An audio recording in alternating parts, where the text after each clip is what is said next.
Okay, good morning. Get started. So this is the regular open meeting of the New Mexico Public Regulation Commission on Thursday, December 18th. It is 10 a.m. We'll go ahead and get started with a roll call. Commissioner Nyberg? Present. Commissioner Aguilar? Present. Commissioner O'Connell? Present. All the commissioners here, and you have a quorum, Mr. Chair.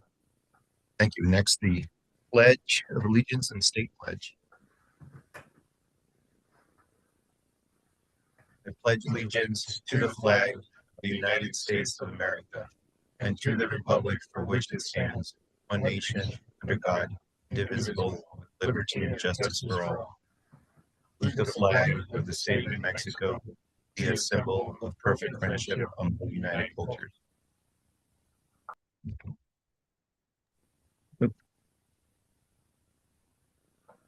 Commissioners, we have an agenda before us.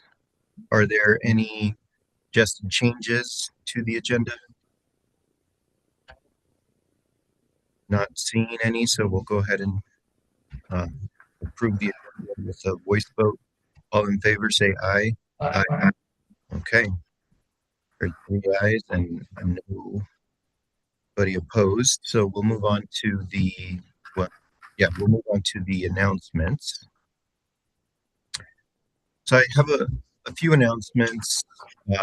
On January 5th, there was a public hearing on New Mexico Gas Company 2026 to 2028 Energy Efficiency Program.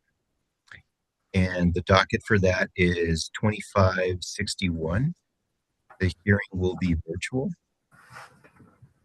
We have a public comment hearing on the pipeline rulemaking that is set for January 14 in docket 2539.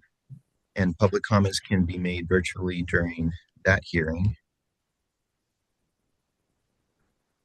Next, on our first open meeting of the year is scheduled for January 15, and we plan to have that meeting in our new Albuquerque office, and we'll share details about that location, the logistical details about that location at a future date. So that's exciting. I also have 2 additional announcements.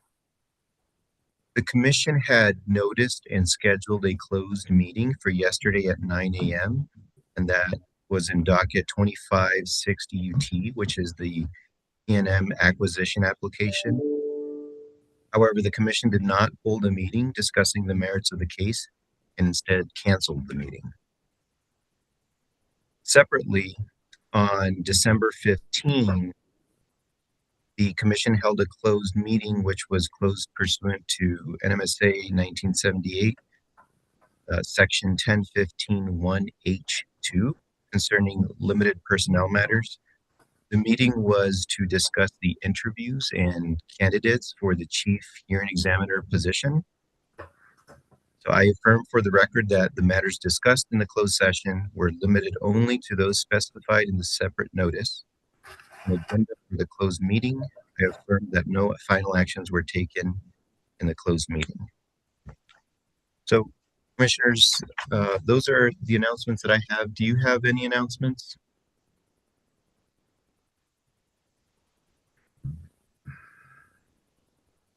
I'm going to wait for direction on that.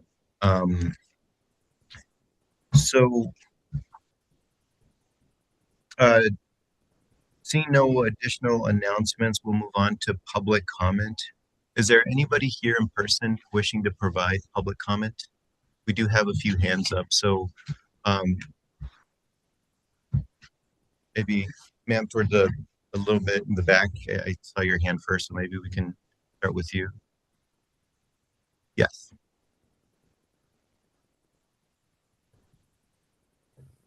Yes, please. So please step up to the microphone, have a seat if you'd like, and then, yeah, you press the button to turn it green.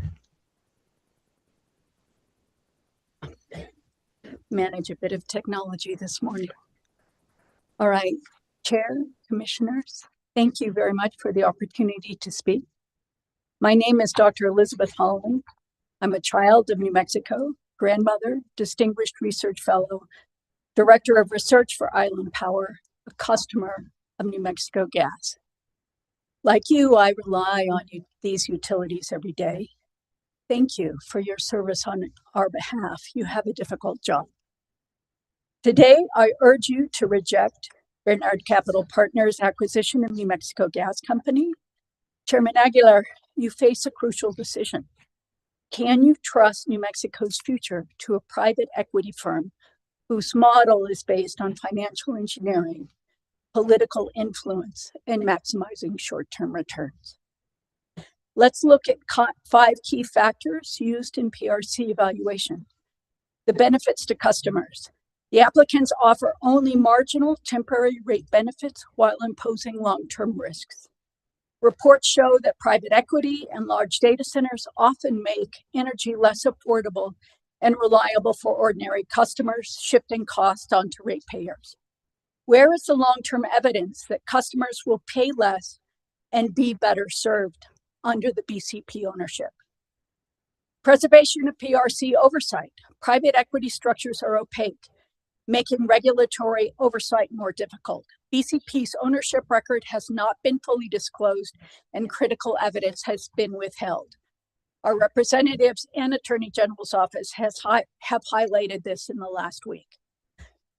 Prevention of cross-subsidization. There is no clear enforceable assurance that ratepayers won't subsidize BCP's other ventures, things like data centers and pipelines and other things.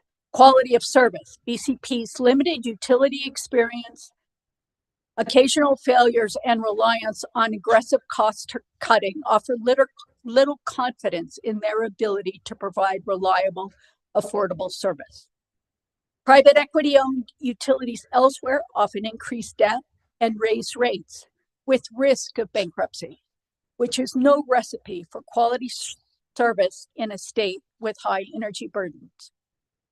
Commissioner Nybert, with your background in law, legislation, and economics, does the evidentiary evidence before you meet the standard you would require to guarantee your own family's and New Mexico's future? Consistency with New Mexico's energy and climate policy. BCP has not produced a robust enforceable plan for emissions reduction or compliance with the methane regulations. Underreporting of emissions elsewhere has led to significant community and climate harm. Industry reporting in some cases in Houston was 20-fold under their actual emissions. Commissioner Connell, with your background in utilities and clean energy, does the evidence before you meet the standard you would require to protect your own family and New Mexico's climate future? Public or community-owned utilities generally provide more affordable, reliable power because they prioritize long-term needs over profits. In summary, this acquisition offers no substantial consumer benefit, reduces oversight, carries high financial risk, and it does not align with New Mexico's energy goals. Please reject BCP's acquisition and keep our energy infrastructure accountable to New Mexicans. Thank you very much. Next, public comment, please. Yes, sir.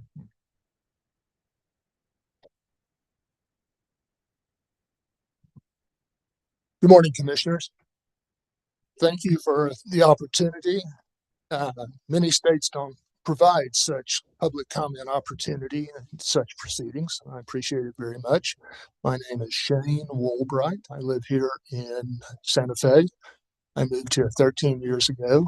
Previously, I was the administrator for the Oklahoma Gas Association of interstate and intrastate natural gas transmission operators, as well as the executive director for the Municipal Gas Systems of Oklahoma, over which I worked with 50 different municipally owned natural gas systems, providing various services to those systems, including gas acquisition, monitoring, safety training.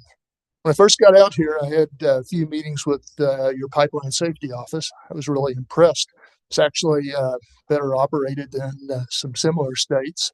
The Pipeline Safety Office here provides an interaction between contractors, operators, and other entities involved in gas transmission.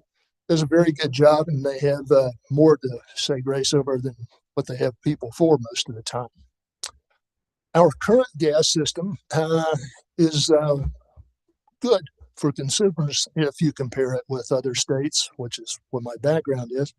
Your transmission rates on your bills to consumers have only tripled in 35 years. Anything that's only gone up 3 times in that period is quite good. They work quite well in managing their own investments. Your distribution line cost, which is the basis for all profits for most gas utilities, only run about $2.20 an MCF. This is only about double what it was 30 years ago when I was first into the business. So your gas bills are very good as far as what the gas company does. As far as delivery of gas, we no longer have anything but a pass-through of that. Last month, the gas price to people in New Mexico was $2.57 an MCF. Quite good when you consider the market rate was about $4.50 last month. You buy gas and combine it in several methodologies, long and short term. So they've done a pretty good job, except this month, let's say the bill's going to be about $4.80 an MCF, compared to a market rate that's only about $4 now, since the price of gas has plummeted because of warm weather. What gas companies do is try to make a significant interaction of various contracts for protection, but also pay premiums in order to keep from having a problem like we had a few years ago when the deep freeze caused gas rates to spike. We had to pay it out for several years. Certain activities have been done to try to alleviate that possibility. Those are things this company has done for consumers in New Mexico. Why break it up? We have an entity that operates gas, but it's primarily along the Atlantic coast. This seems to be like a little thorn sitting way out distant from its other operations. It wants to spin it off. I don't blame them. And the price isn't outrageous. Typically, unlike the P&M offer, which makes no sense to me whatsoever, the price for this company is not a lot more than what Tampa paid for it many years ago. So, that being the case, question is, why break it up? If the current owners want to spin this off, that's what they should do. Conditions on a sale can be done. Making conditions that meet private equity is very difficult, as the previous commenter has said. Difficult to get through the maze of paperwork and whatnot. If this company wants to divest itself, it should spin this company off. Keep the board and the operations, and have a utility that is a utility and not just a piece of a major equity firm's operations. Keep it, the focus of the company now is delivering gas effectively and safely. Keep that focus. Thank you for your time. Thank you for the opportunity. Thank you for your comment. Be the next public commenter coming up.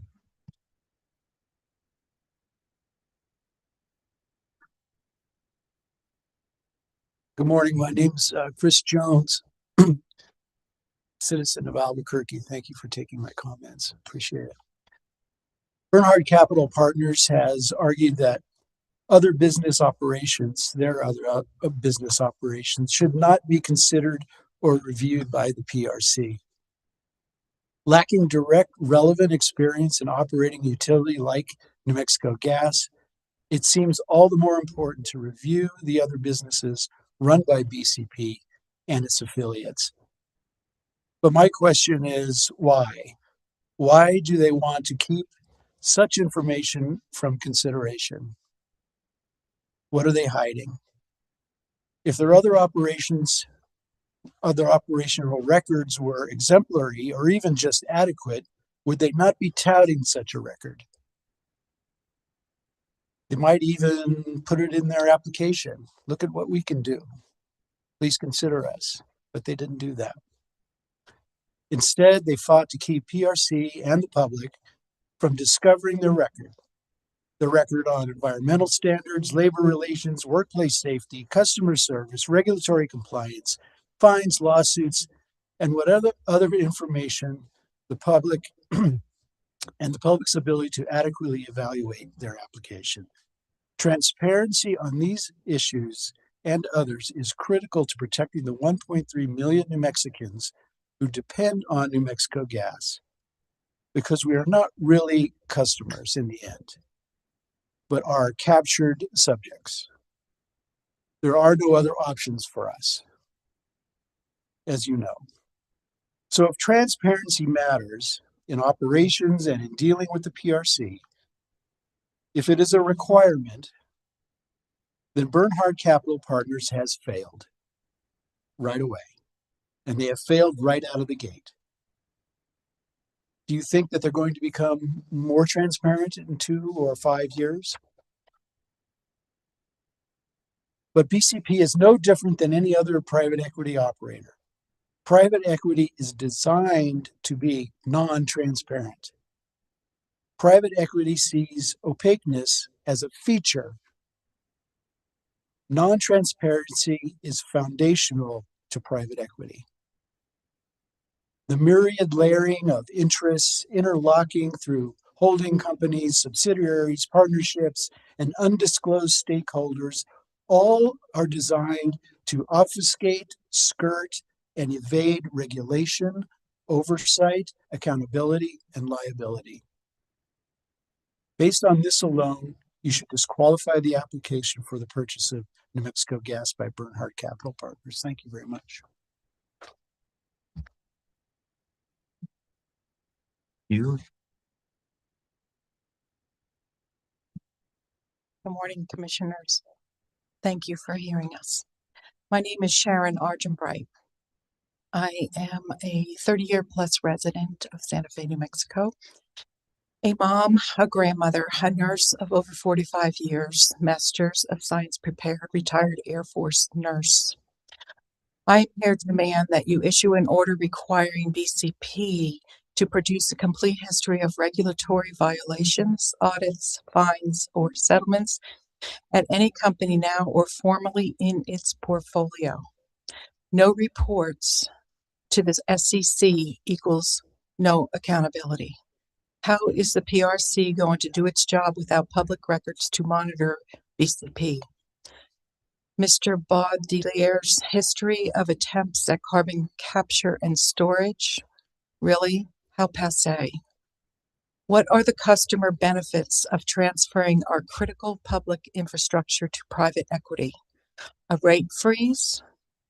Does this mean we can pay to freeze our rates? Under recoveries, air quotes, are these components of the contract which are under the covers, in other words, non-transparent? I have lived through a private equity takeover. It decimated my workforce. 20% of the workers left voluntarily, terminated employment first year. The second year, we lost over 25% of the workforce. A buyout smells rank. See Consumer Reports on BCP. Why would you not check under the hood before purchasing a car? I implore you to look under the hood of BCP and kick the tires. Please respect the people who depend on you. New Mexico is not for sale. Why would you saddle people who are already struggling to keep their houses warm with escalating energy bills? Private equity firms is why energy costs are escalating. This greed is the reason our country is seriously ill. Who are the billionaires behind this request of New Mexico? We have had it with the stripping of our industries. Whose resource is New Mexico gas? Our resource. New Mexicans do not want to pay BCP infrastructure 32 to 56 million up front. This is ghastly. And then be billed again when it fails to provide services it purportedly offered. This is highway robbery. We don't pay to play in New Mexico. We pay to live. Please set the standard. New Mexico is not for sale. We demand reasonable cost and reliability. This is doable. New Mexico can do this better without BCP. Please send them packing right out of town. Thank you for your time.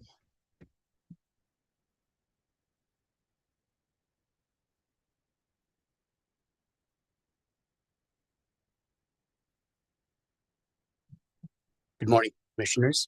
My name is Roberto Roybal. I live here in Santa Fe. I was born and raised here. Why private equity has no place in our utilities? I come from a people who have survived land theft, political erasure, and neocolonial corporate exploitations for generations. We know what it means when powerful interests show up promising efficiency and expertise. We've seen the pattern: extract what you want, hide abuse, and leave the community holding the damage. So when Bernard Capital Partners, BCP, a private equity firm whose Louisiana business model is secrecy, incompetence, and gathering investors to invest in short-term assets, comes to New Mexico asking to buy our gas utility, I know exactly what time it is. Private equity doesn't transform into benevolent steward. Private equity doesn't suddenly care about our land and climate resilience, the lives of New Mexico's working people, or long-term capacity building in our community. Private equity acts exactly as it is built to act: no transparency, maximum profit, minimum accountability. And what the PRC is allowing here, blocking discovery into BCP's affiliates, hiding their history of violations, preventing testimony about their failures, is exactly how private equity wins, by keeping the public in the dark. Has BCP paid for this avoidance of scrutiny via their $20,000 per month lobbyist, who happens to be the former chief of staff to Governor Lujan, to gain political advantage? Every Chicano and Chicana family on the south side, the East Mountains, Espanola Valley, the South Valley, and rural New Mexico understands deep in our bones, water is life. Everything is precarious. We are connected to the earth, and our North Star is family and the beauty of the world. If a pipeline should rupture, if a meter blows, families lose heat, homes burn, elders freeze, and entire neighborhoods are thrown into chaos. We've seen this before in Mora and in Albuquerque. Imagine a gas explosion during a winter freeze. Your abuelita and abuelito in a trailer with a failing heater, the family trying to heat the home with an oven, parents using space heaters that spark fires. This is not hypothetical. It is a reality for thousands of New Mexicans living paycheck to paycheck. BCP's affiliates have been cited for sewage spills, hazardous waste mishandling, failure to maintain treatment systems, and overbilling governments after disasters. And the PRC's hearing examiners have told the public we are not allowed to see BCP's track record. I'm concerned that if the New Mexico PRC remains blind to BCP's history of violations, then their secrecy will ultimately hurt us all. A private equity firm wants to own our monopoly gas utility, and the regulators, without any gas regulated experience, are acting like asking about BCP's past behavior is impolite, as if transparency is optional, as if the public's interest is negotiable. This is private equity 101. Hide the books, block the questions, control the narrative, collect the profit. The PRC's legal duty is to investigate, regulate, and ensure utilities are competent and safe. That requires transparency about past failures, especially when those failures could predict future explosions, outages, or out of control monthly bills. A gas utility owner must be held to a higher standard, not a lower one. That's the law. A company with power over our heat, safety, and survival must have a clean, transparent, and competent history. One it is not afraid to show. But BCP refuses, and the hearing examiners are helping them. The PRC must demand transparency. Reject this corporate takeover and stand with New Mexicans, not the private equity profiteers who discard our communities. The public interest is not for sale. Not now, not ever. New Mexico is a land of enchantment. Let's keep it enchanted. Climate change is real. Let's stop it here in New Mexico. Thank you very much for your time.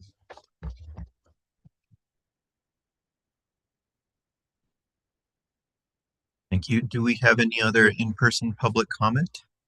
Yes, sir, please go ahead.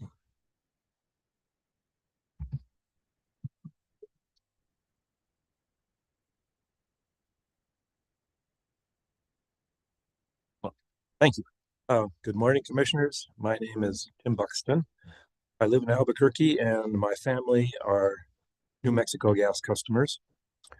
As we all understand now, the New Mexico Attorney General Raul Torres formally opposed the proposed purchase of New Mexico Gas Company by Bernhard Capital Partners. They warned of risks to ratepayers, including higher costs, reduced transparency, and weakened regulatory oversight, primarily because they're private equity.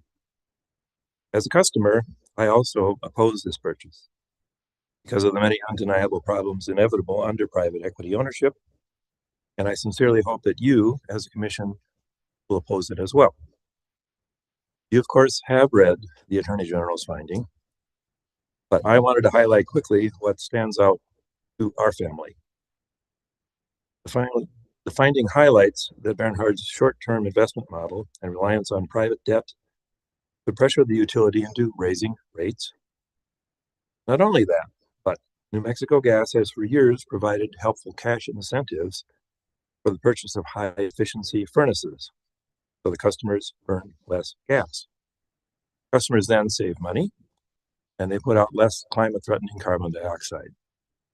It seems inevitable that after taking over New Mexico Gas, this private equity company, in addition to raising rates, would strongly object to spending money on incentivizing efficiency. What would be the result? I have a personal example. If a private equity company had cut those incentives 7 years ago, our family would not have invested in a 95% efficient condensing boiler for our hot water and heating to replace our old 60% efficient natural draft monstrosity in our floor furnace. For those 7 years, we would have then, based on those numbers, wasted a third more gas with proportionately higher cost and higher CO2 emissions. All of that is due to the need of a private equity company to make money quickly. So in the interest of keeping our rates low and having New Mexico Gas continue to encourage efficiency with all the benefits that brings us customers, I ask the Commission to oppose the purchase of New Mexico Gas Company by Bernhard Capital Partners. Thank you very much.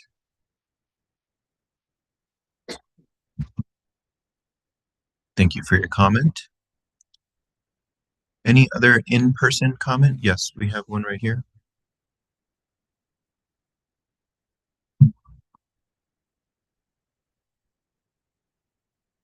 Mission. My name is Carl Peterson. I'm a member of the Indivisible Albuquerque and a customer of NM Gas. Thank you for this opportunity to address you. At last week's meeting during the public comment period, the history of BCP's management was described in great detail. The only conclusion that one could draw from these public comments was that BCP was unsuitable as a public utility operator. The comments on the mismanagement of the Louisiana water system utility and its contamination with bloodworms was damning. Natural gas, when improperly handled, can be a very dangerous material.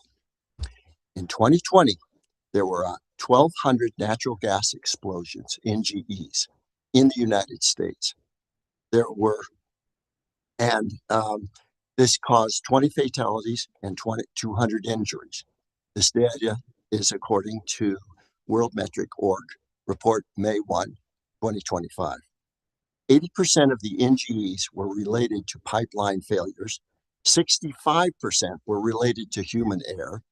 40% of these explosions were related to corrosion and metal fatigue. and 85% of these failures are directly related to a lack of inspection. In the US alone, these failures have cost our nation billions of dollars. Why would we turn over such a critical infrastructure utility to a company that has such a limited and very poor record of utility management? Private equity is not a suitable financial model for the operation of a public utility. To turn over such a utility to a company that puts profits before safety would put the people of the state at risk and would damage the credibility of this commission.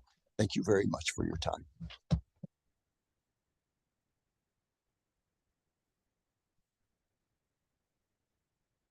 On up.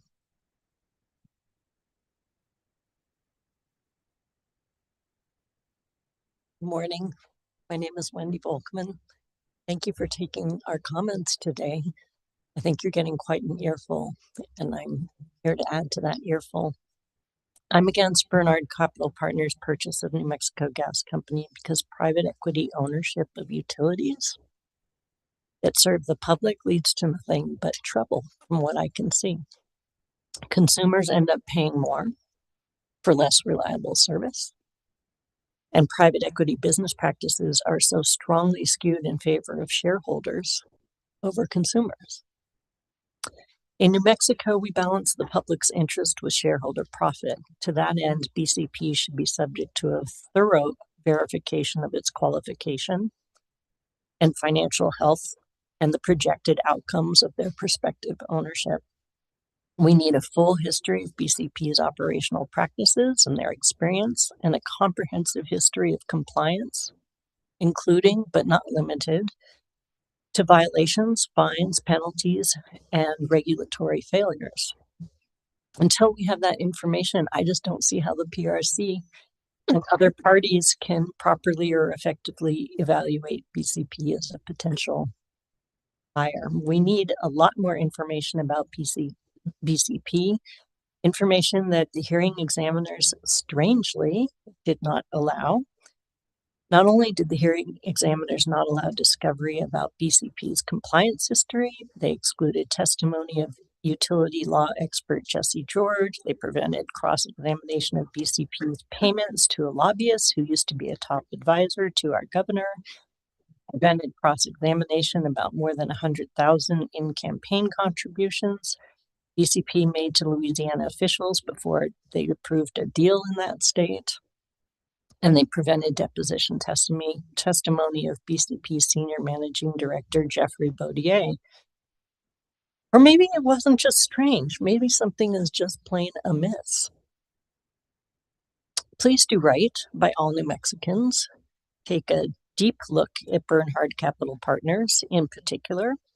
And while you're at it, get educated about private equity's general track record in owning utilities that serve the public. Their track record isn't pretty for consumers, and I urge the commission not to approve this deal. Thank you.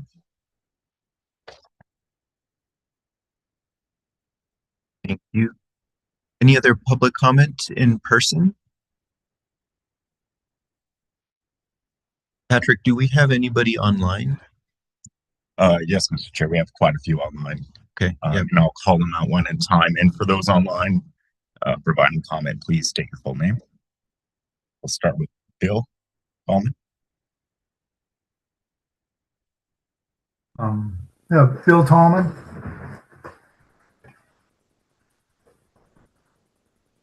Can you hear me? Yes, Bill, go ahead with your comment. Okay. Good morning, everyone. Thank you for giving me this opportunity to make a statement this morning.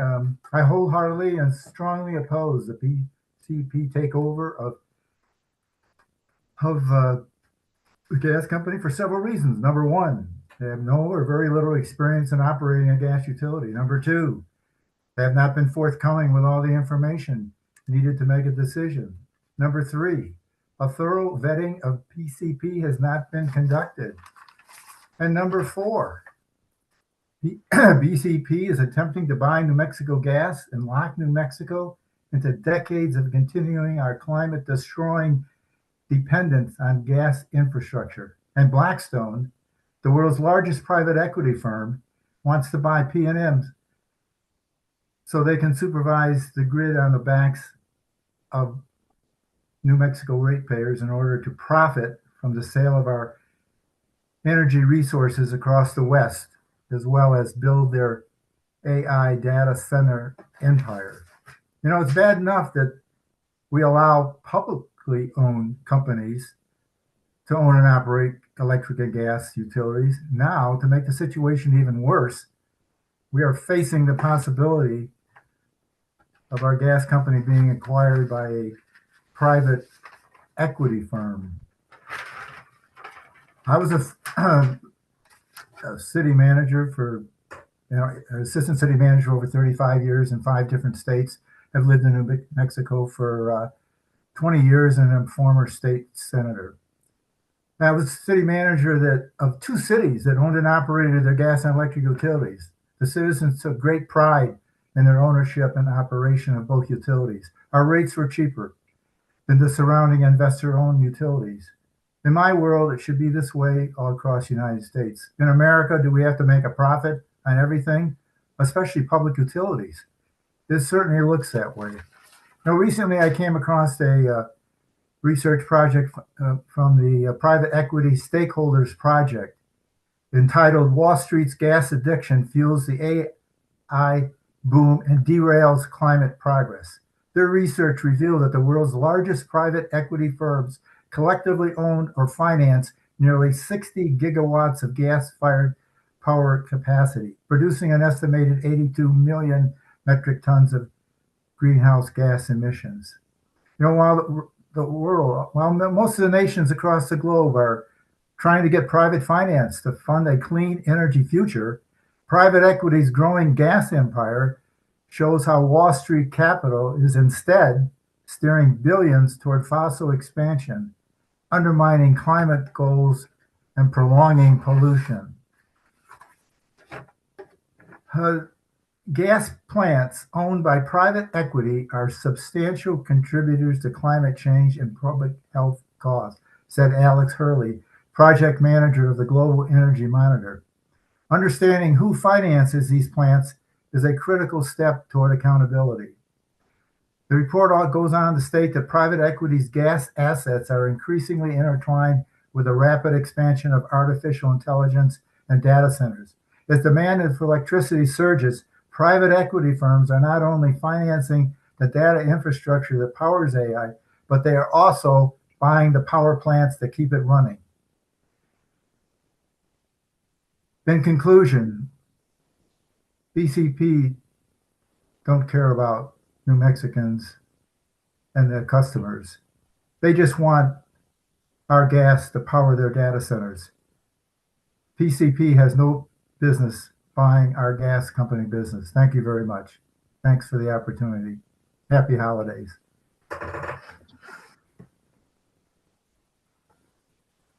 Next, Nodai, go ahead with your comment. Hi, it's actually Nadia, but that's okay. It's confusing spelling. Well, it's spring in December, so I think it's the time where we really have to get serious about who's going to have power in this state, because we are so vulnerable. I feel honored to be amongst all the other citizens who've come forward with such intelligent remarks, and I also appreciate the commissioners, their quality attention to everything that's being said. Your wisdom, experience, foresight, and dedication to our highest interests has never been more important. I have heard before that creating jobs is the justification for buyouts like this. But how does the job source affect the collective? We're not going to get very far going forward without considering that for every decision we make. There are many examples of the folly of private equity managing public entities. I don't think we need any more examples. It's in our face day and night. We're being gouged by corporations. It's getting worse, and we have to stick together and protect each other. Because the decisions that are made about this buyout are going to have a huge impact on who can afford to live here, buy a home here, have kids, recover from a serious illness, care for aging parents, and anticipate the ability of adult children and grandchildren to find a way to make a life here. A lot of kids already don't feel like there's a place for them here. They've been economically driven away. So I want you to know that our trust, we are placing our trust in you, and we are expecting you to consider the ramifications down the line of a transaction like this. Thank you for your service.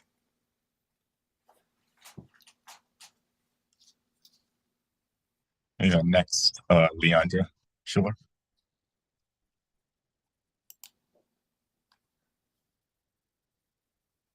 I'm going to go ahead and pass it to my husband because he has to go to a meeting. But I am here again saying, please do not let New Mexico Gas Company be acquired by BCP.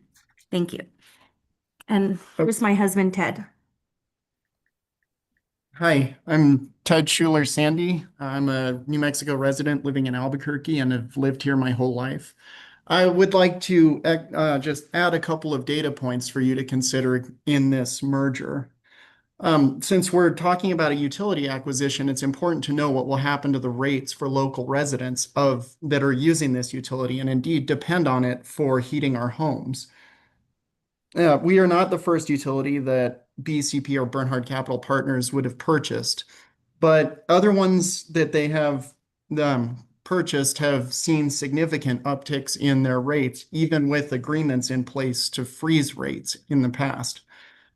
A notable example is Bayonne, New Jersey, where BCP promised a 4-year rate freeze when they purchased the local municipal water utility.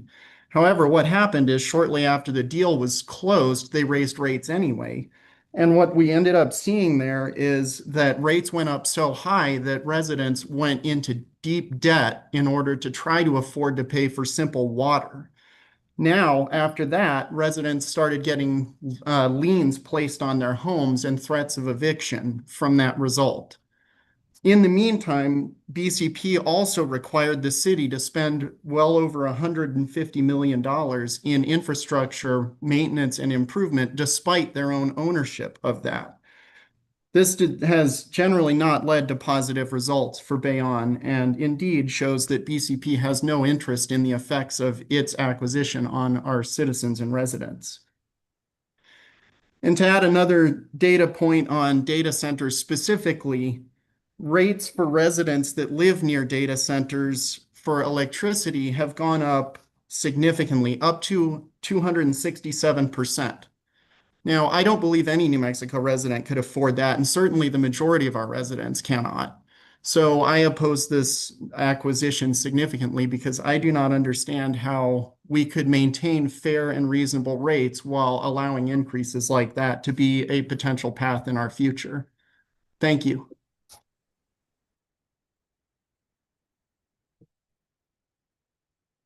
Next, Nancy, go ahead with the comment.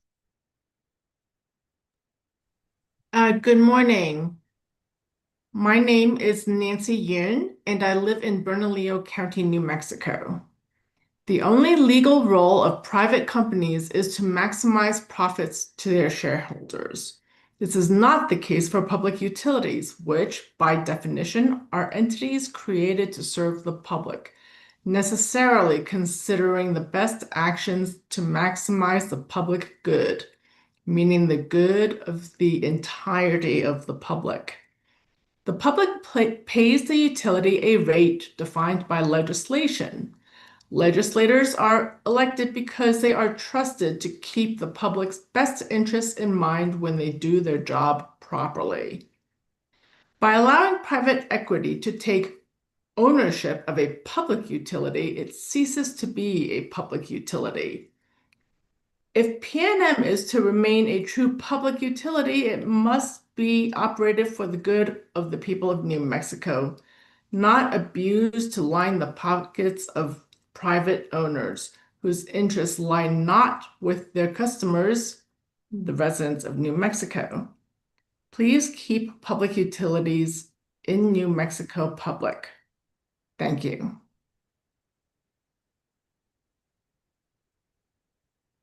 Next, Daisy Maldonado, go ahead with your comment. Good morning, Commission. Thank you for your time and giving me this opportunity to give public comment on this matter. Again, my name is Daisy Maldonado, and I'm here as a resident of New Mexico who pays utility bills and who knows what it means when those utility bills keep going up. I want to be very clear about where I stand. I oppose the sale of a public utility to any private for-profit company. Gas isn't a luxury. It is not something that people can simply shop around for or decide they don't need. We all depend on it to heat our homes, to maintain our kids' health and well-being, to run medical equipment, and small businesses. That's why utilities were created in the first place, because some things are just too important to be treated like a business opportunity. When a private company takes over a public utility, their goal is simple. They have to make money for their shareholders. That's not my opinion. That's the reality of corporations and private equity. And when it comes to profit, customers and constituents will come second. We've seen this happen again and again. Rates go up, transparency goes down, and everyday New Mexicans are left holding the bag. And if this sale goes through, we will not be able to opt out of that system. We cannot choose a different gas company or a different electric provider. We will see costs rise and families will absorb those costs. Seniors on fixed incomes will absorb those costs. Hardworking New Mexicans will, in fact, absorb all of those costs, while out-of-state investors get a guaranteed return. This decision is more than just ownership. It is about power. It is about whether decisions will be made here by and for New Mexicans or faraway corporations based on spreadsheets and profit targets. Public utilities should answer to the public, to their constituents, to their community. Once they're sold, that accountability only gets weaker. Oversight gets harder, and people will see the real consequences and suffer. Please do not approve the sale. Keep our utilities public, keep them accountable, and protect the right of New Mexicans to have a say in the system that impacts their daily lives. Thank you. And next, Oscar Simpson. Go ahead with your comment.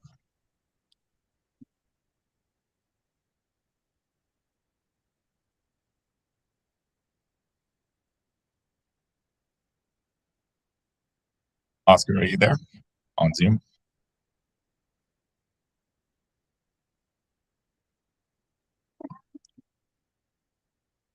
Vianney Campos, go ahead with your comment.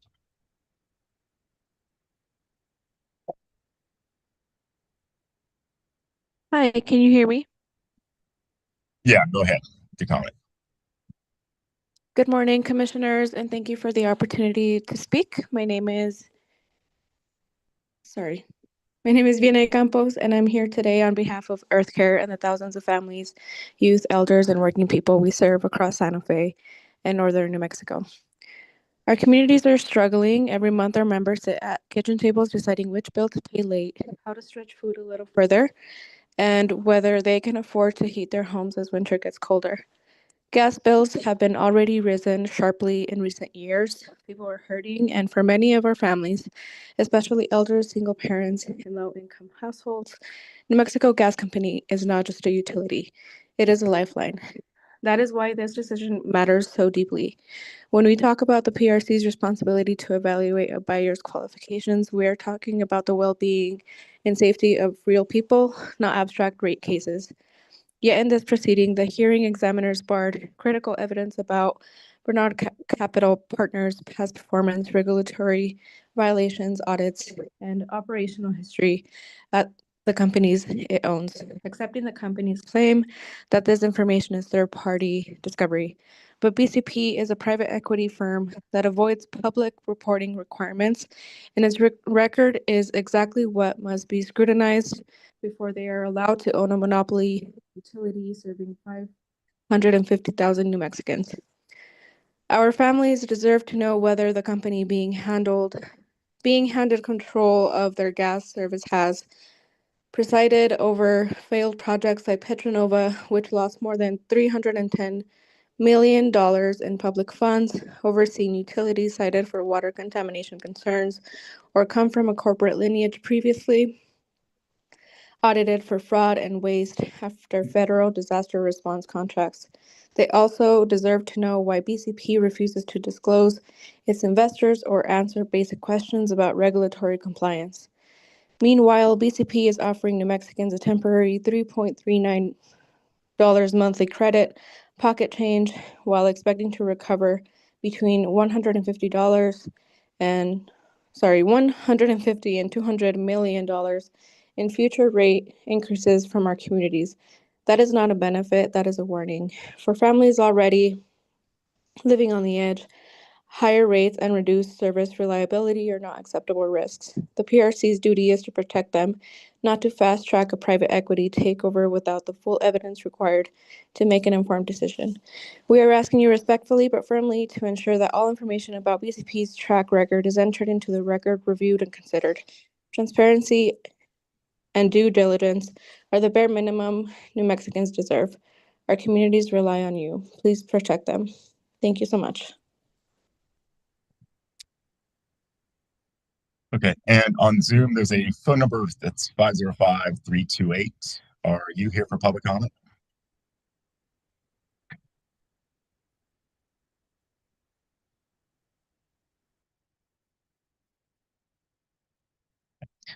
Moving on, we'll try again. Oscar Simpson, are you there?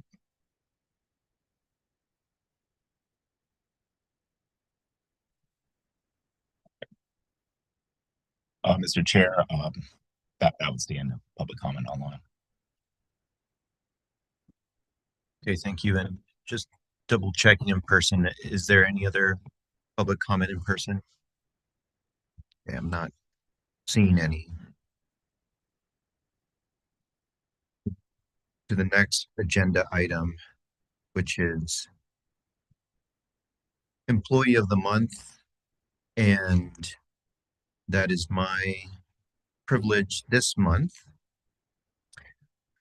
I don't know that I can generate enough excitement as Commissioner Nybert did last month about this, so I'll just go ahead and get started. So the Employee of the Month for January 2026 is Nicholas Rossi, or Nick as we call him.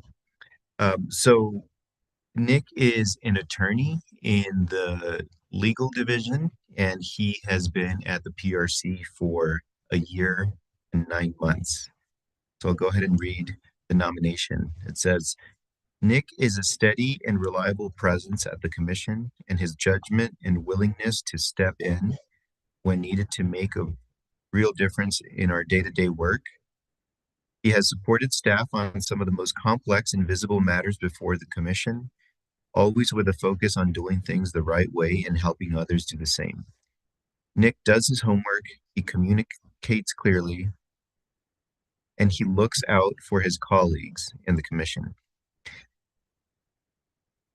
His proactive approach and practical guidance have been extremely valuable, and he continues to be someone we can all count on. I agree with all of that, Nick. Congratulations. I also want to note that Nick is a swan He went to Vermont Law School, and their mascot is the Swans. And so,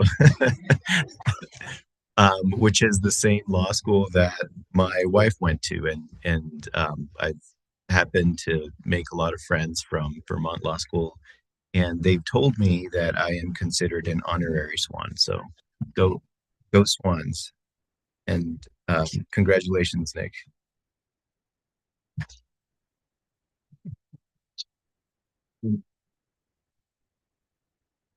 I don't see Nick here, so again, for those of you who might not know, we have an Employee of the Month belt. It's like a wrestling belt, and so we have to find that, and maybe tomorrow for the all hands meeting, we can go ahead and make sure that he wears it. Apparently, Mr. Chair, the current recipient of Employee of the Month has not been able to locate that belt. So I think we need to go. Yeah, we need to go back to November. I think check Erica. Yeah. Check her off.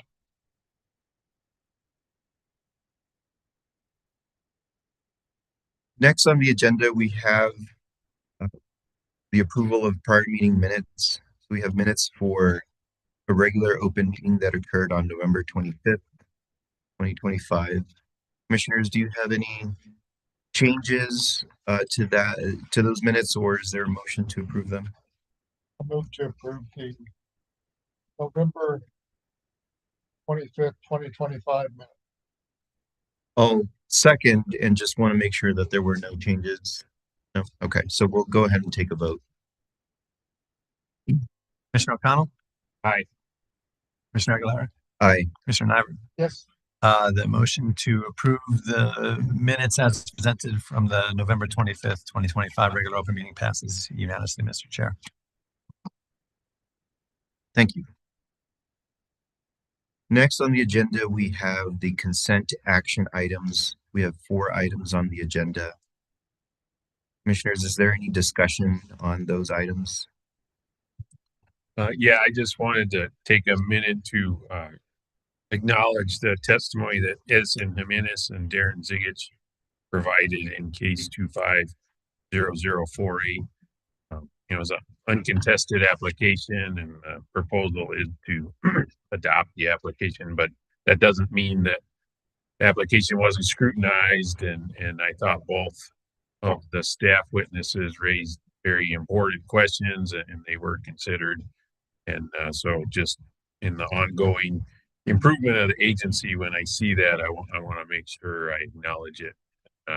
Especially, Darren, what you were saying about having a healthy diet to have a healthy body is a good point. He was pointing out that for most of the additions lately for this data center have been nothing but solar, and it used to be a mix of solar and wind. It was easier to see how the balance throughout the year was better if you had more than one type of resource. So I thought he raised a really important question, and hopefully keep at it through future rate case where most of this stuff will get looked at again.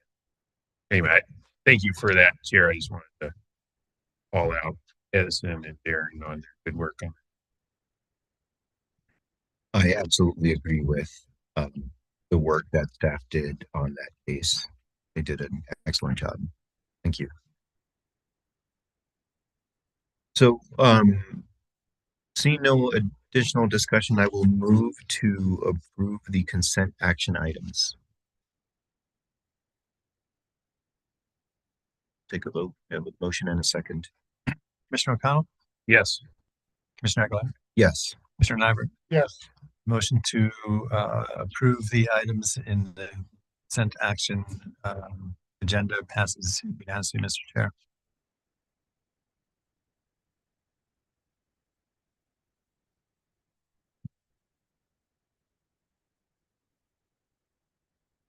Okay. So next on the meeting, we have the regular action items. And the first item is docket number 2511 UT. And I'm wondering if you have any updates on that, because I received a message from Mr. Lundin and didn't just see it until now about potentially moving it to the consent agenda.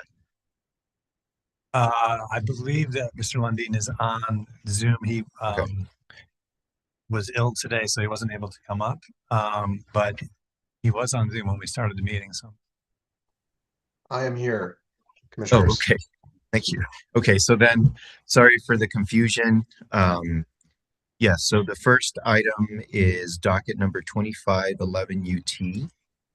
And we have Mr. Robert Lundin via Zoom to present this item. Yeah, good morning, Commissioners. And sorry I couldn't make it there in person. I picked up something from my daughter's daycare that's kind of contagious, so decided to stay home today. The docket for your consideration is the formal complaint of Mark Harding and Barbara Shockley against Tiburon Water and Sanitation District. You last considered this matter at the November 25th open meeting, in which the Commission determined to table the order for further edits and consideration at a later open meeting. I have made those edits for your consideration today, and to my knowledge, the only outstanding issue to consider is in relation to the alternative resolution that's provided in the order in paragraph 56, bullet point 1. It's the potential nominal penalty for the respondent to pay if it chooses to forego show cause proceedings. That amount was left blank for the Commissioner's determination if it wishes.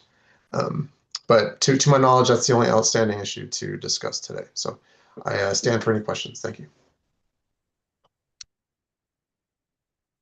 Commissioners, do you have any comments or questions? Mr. Chair, I do not, and I do not have an opinion as to the amount either. So I was hoping to look to maybe one of you as to some guidance on what an appropriate amount would be.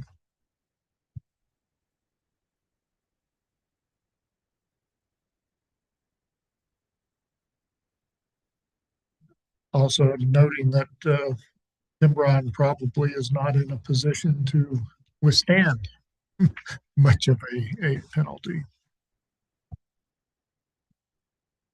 Yeah, my thought on that had been if an amount is imposed, it needs to be pretty nominal, because not only can they not withstand it, where is it going to come from?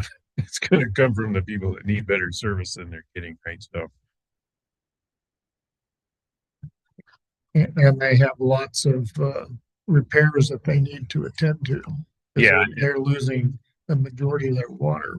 we've got a presentation later on the agenda of the Small Water Utility Agency Task Force update. And for me, it's similar to what I said November 25th, that we're dealing with this complaint because we have it. It just is, for me, a symptom of a much bigger problem that we address. So I prefer to just dispense with this complaint.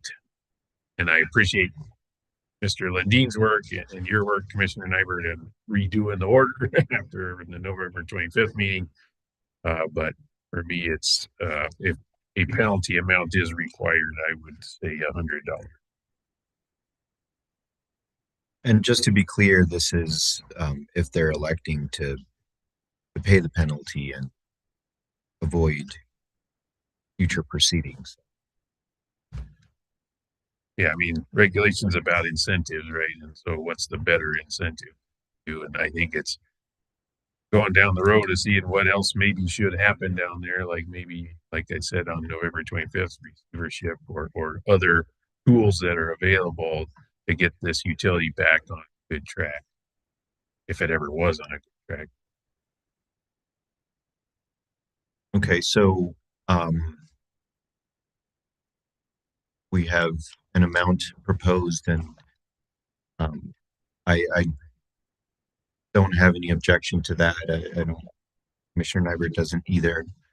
So we can go with that. So do you want a motion to approve the order with the amount of $100 inserted? Yes. Mr. Chair, I would move that we approve the order to show cause proceedings and corrective action as presented with the amount of $100 to be placed in the paragraph that Mr. Lundin pointed out earlier. I believe it's paragraph 56, bullet point number 1. Yes. And I second the motion. Is there any further discussion before we vote? No. Okay, we can take a vote. Commissioner O'Connell, Yes. Mr. Aguilera, Yes. Commissioner Nyberg. Yes. The motion to approve the order in 2511 UT as amended passes unanimously, Mr. Chair. Thank you. And thank you for your work on this, Robert. I hope you are feeling better soon. Thank you, Commissioners. Okay, next we have docket number 24258 UT, and we have Russell Fisk present. Thank you. Good morning, Mr. Chairman, Commissioners. This matter comes before the Commission for consideration of a proposed order issuing notice of proposed rulemaking to commence the formal rulemaking process for consideration of potential amendments to the community solar rule. We have conducted a thorough informal process concerning potential amendments to the rule over the course of this year. The process began with an informal workshop in March and concluded with an informal workshop in November. In between, interested persons, including subscriber organizations, subscription managers, and the 3 investor-owned utilities, participated in a working group process from March through August. At the end of the process, the working groups produced a report to the Commission that included 16 proposals for amendments in subject areas including the formulation of the community solar bill credit, potential subsidies, project selection criteria and procedures, interconnection cost sharing, consolidated billing, subscriber protections, subscriber organization regulation and reporting, low-income subscriber participation, and project relocation. The proposed rule amendments attached to the order include 14 of the 16 proposals from the working groups, with a few modifications and additional proposals from commissioners. The only working group proposals that are excluded from the proposed rule are 2 of the 4 project selection proposals, which were omitted only to keep the proposed rule manageable because the project selection proposals are long and detailed. But as noted in the order, the omission of any working group proposals does not necessarily imply rejection by the Commission. Those proposals can be made again by their proponents in the initial round of written comments. The proposed rule amendments also include alternative proposals for instances in which the working groups produce more than one proposal concerning the same issue. The order also states that the Commission will consider other proposals for amendments to the rule by interested persons provided in written comments, as well as proposed modifications to the proposed rule amendments. The schedule for formal comments and the hearing set in the order would be initial written comments due February 27th, responsive written comments due March 20th, and a public comment hearing held in this room on March 25th. And with that, I will take any questions.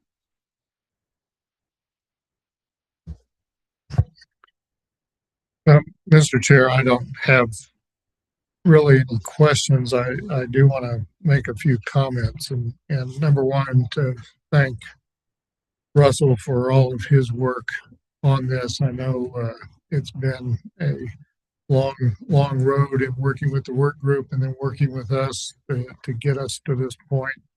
I would also comment that I think that people need to look at this rule and give us their feedback. Mr. Fisk talked about a couple opportunities to provide comments on the rules. And I'd be particularly interested in the issue of subsidization and its impact on ratepayers, non-subscribing ratepayers, and you know, see what the public thinks about that, as well as some of the other issues that are set forth in here. I would also note that while we tried to address the situation we're facing in Clayton in the rules, there's really no teeth that say you can't do something like that. It provides that the information's there, and hopefully the administrator would not select such a site, but there's nothing in the rule that demands that site not be selected. And so I'd like to get some feedback on that issue as well from the public, because these rules are proposed rules. Now the public's turn to look at them, give us feedback before we finalize.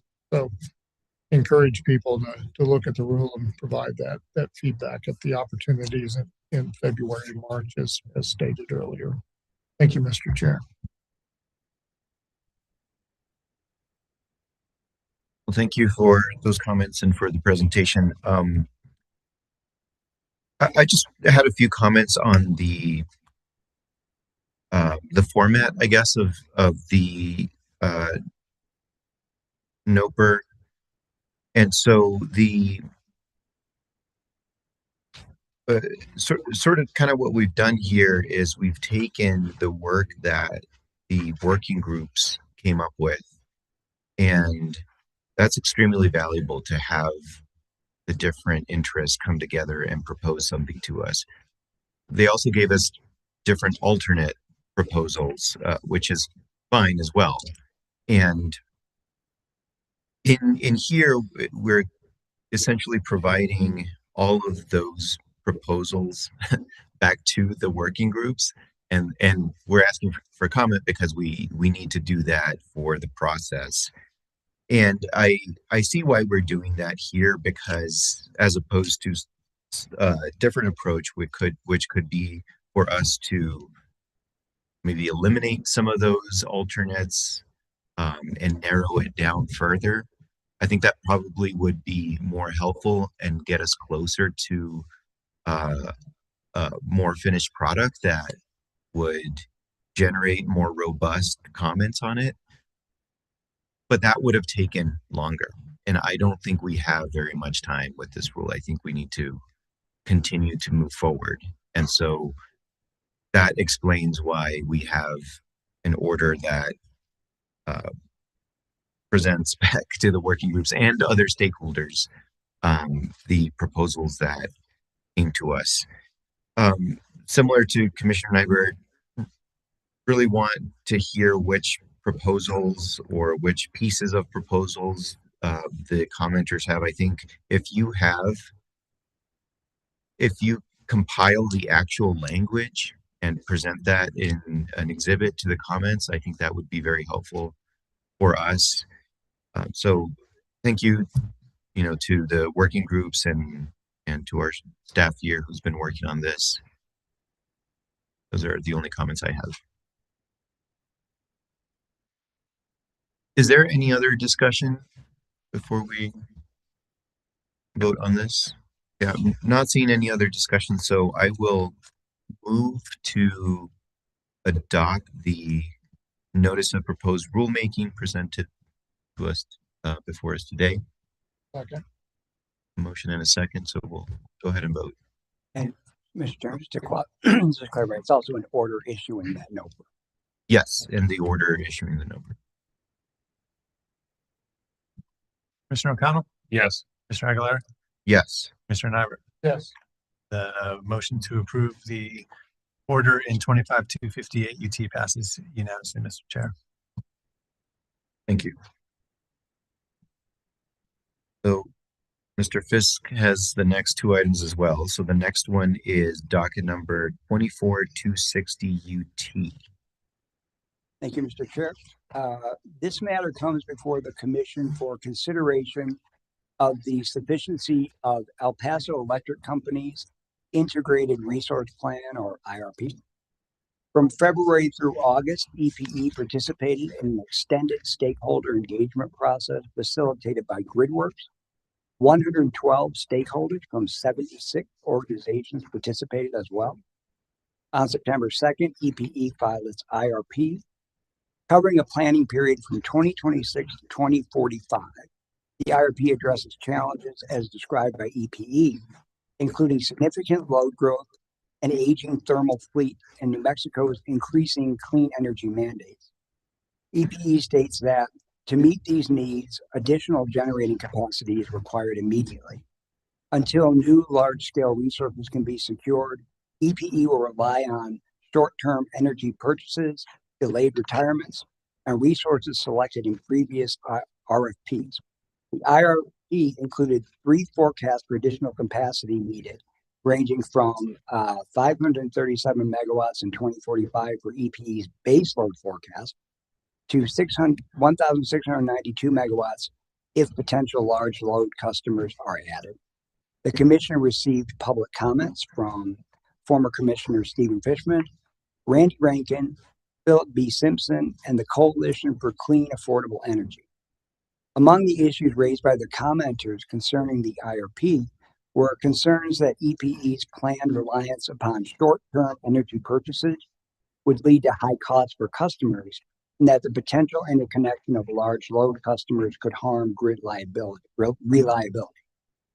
Commenters also expressed disappointment that the IRP did not include greater commitments to demand-side resources, load management, and distributed energy resources.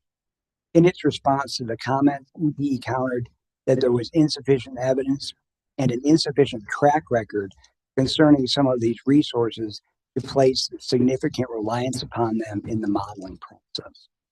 On December 5th, staff of the Utility Division of the Commission filed its report, in which staff stated that the IRP's statement of need and action plan are compliant with the Commission's IRP rule. Therefore, staff recommended that the Commission accept the IRP. However, staff also recommended that EPE provide further periodic reporting and confer with staff in the period before EPE's next IRP file. The proposed order would accept the IRP as compliant with the IRP rule and would include the recommended further actions recommended by staff, or as per the revision proposed by Commissioner Nyberg and the chair, modified versions of staff's recommendations. And I will note that we have Ed Rokoff present to answer questions concerning the technical aspects of the IRP.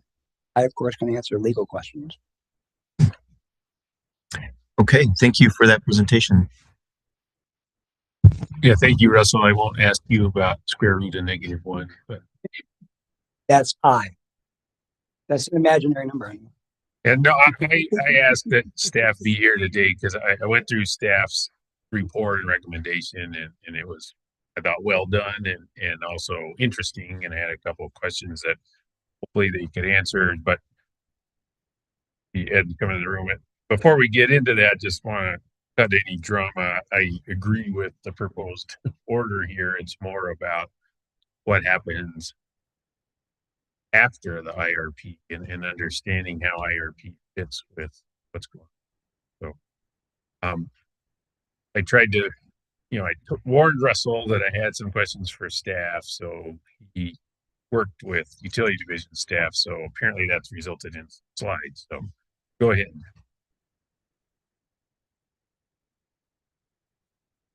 Your microphone. Okay. Chair Aguilera, Commissioner O'Connell, Commissioner Nyberg.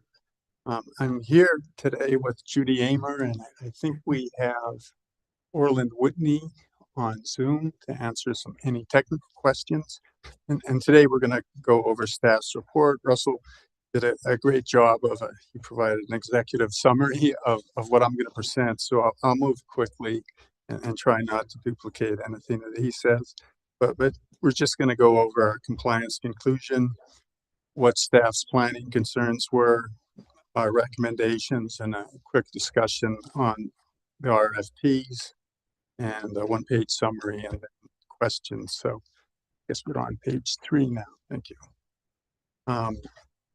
Basically, this rule requires staff to file a statement on basically EPE's IRP filing, and we have to determine whether it meets the requirements of the rule. And Russell already mentioned the time period, and there's a 3-year action plan, and we filed our report on December 5th. Slide 4, please. Staff concluded that the IRP application does in fact meet the requirements of the rule. That they conducted an extensive stakeholder process and responded to public comments. And however, staff did identify some planning concerns, and we did provide some follow-up and recommendations. Slide 5. So in terms of the system and planning challenges, things are going fast in the southern part of New Mexico, very wet, weather-sensitive service territory, and there's a lot of large load requests just recently that the utility must deal with. So in terms of the 20-year IRP, the utility has to meet the growing capacity needs in New Mexico, comply with the IRPS, and maintain reliability and affordability. And this last note just shows you, I don't know if peakiness is the right word, but it just shows you that last 100 megawatt of load occurs in 30 peak hours of the year. So I think that leaves 8,730 hours of potential unused capacity on that last 100 megawatts. So you can see how difficult it is to plan for their load. Next slide, please. That's slide 6. Staff's 3 key planning concerns were just the persistent capacity shortfall in New Mexico. Russell mentioned the limited representation of demand-side resources in the base case, and something that's new in our IRPs is integrating transmission, and also we have to deal with these large load risks. Next slide, please. 7. Russell mentioned he used a couple different numbers, but in terms of the capacity need, the utility did 3 cases, and the conservative case is 254 megawatts, you can see in that second bullet. And the high case scenario is 594 by 2030. And that moves to 537 and 1692 by 2045. So we're seeing an ongoing New Mexico capacity shortfall through 2035, even with the committed projects.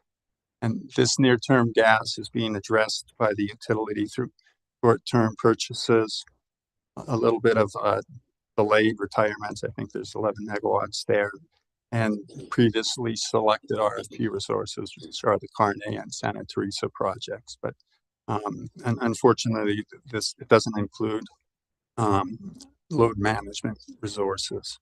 More on that in a second. Slide 8, please. In terms of the New Mexico base case, which is their least cost case, plus the Renewable Energy Act requirements by 2030, it adds 798 megawatts, which is 139 of solar, 655 of battery, and 4 megawatts of wind. In case you're wondering, that 798 megawatts translates to, I think, the 255 from the previous page, and the difference is accredited versus nameplate capacity. Yeah, 254.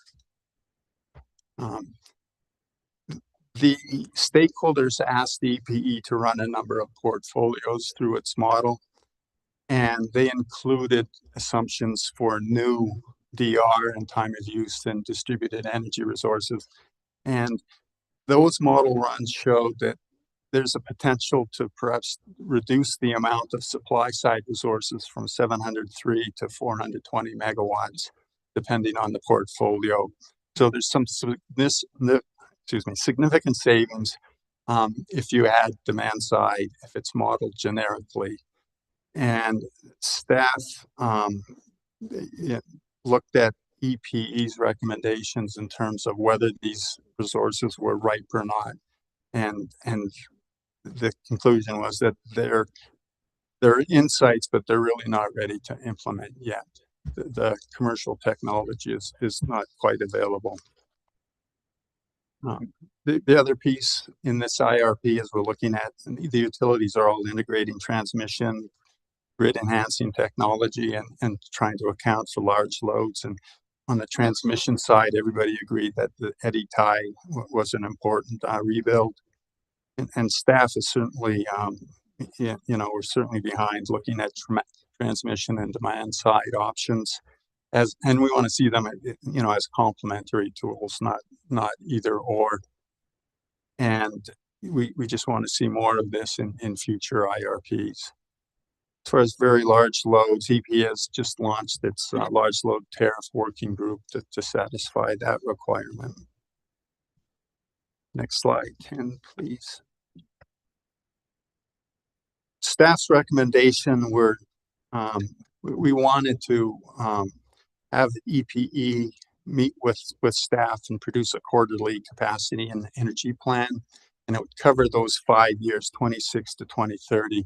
But the quarterly plan would be within the current IRP period, which would be the 3-year action plan. The reason for that is that the utility is short power, and we want to make sure that it has a portfolio of resources and a plan in place to meet those short-term purchases. We also want the utility to continue what it's doing in terms of participating in a demand response working group and another docket, and continue to push these new demand response technologies so that they can be integrated in future IRPs. And there's also an annual action plan requirement, and we want this information to be included in there so that everybody is kept up to date in the IRP cycle.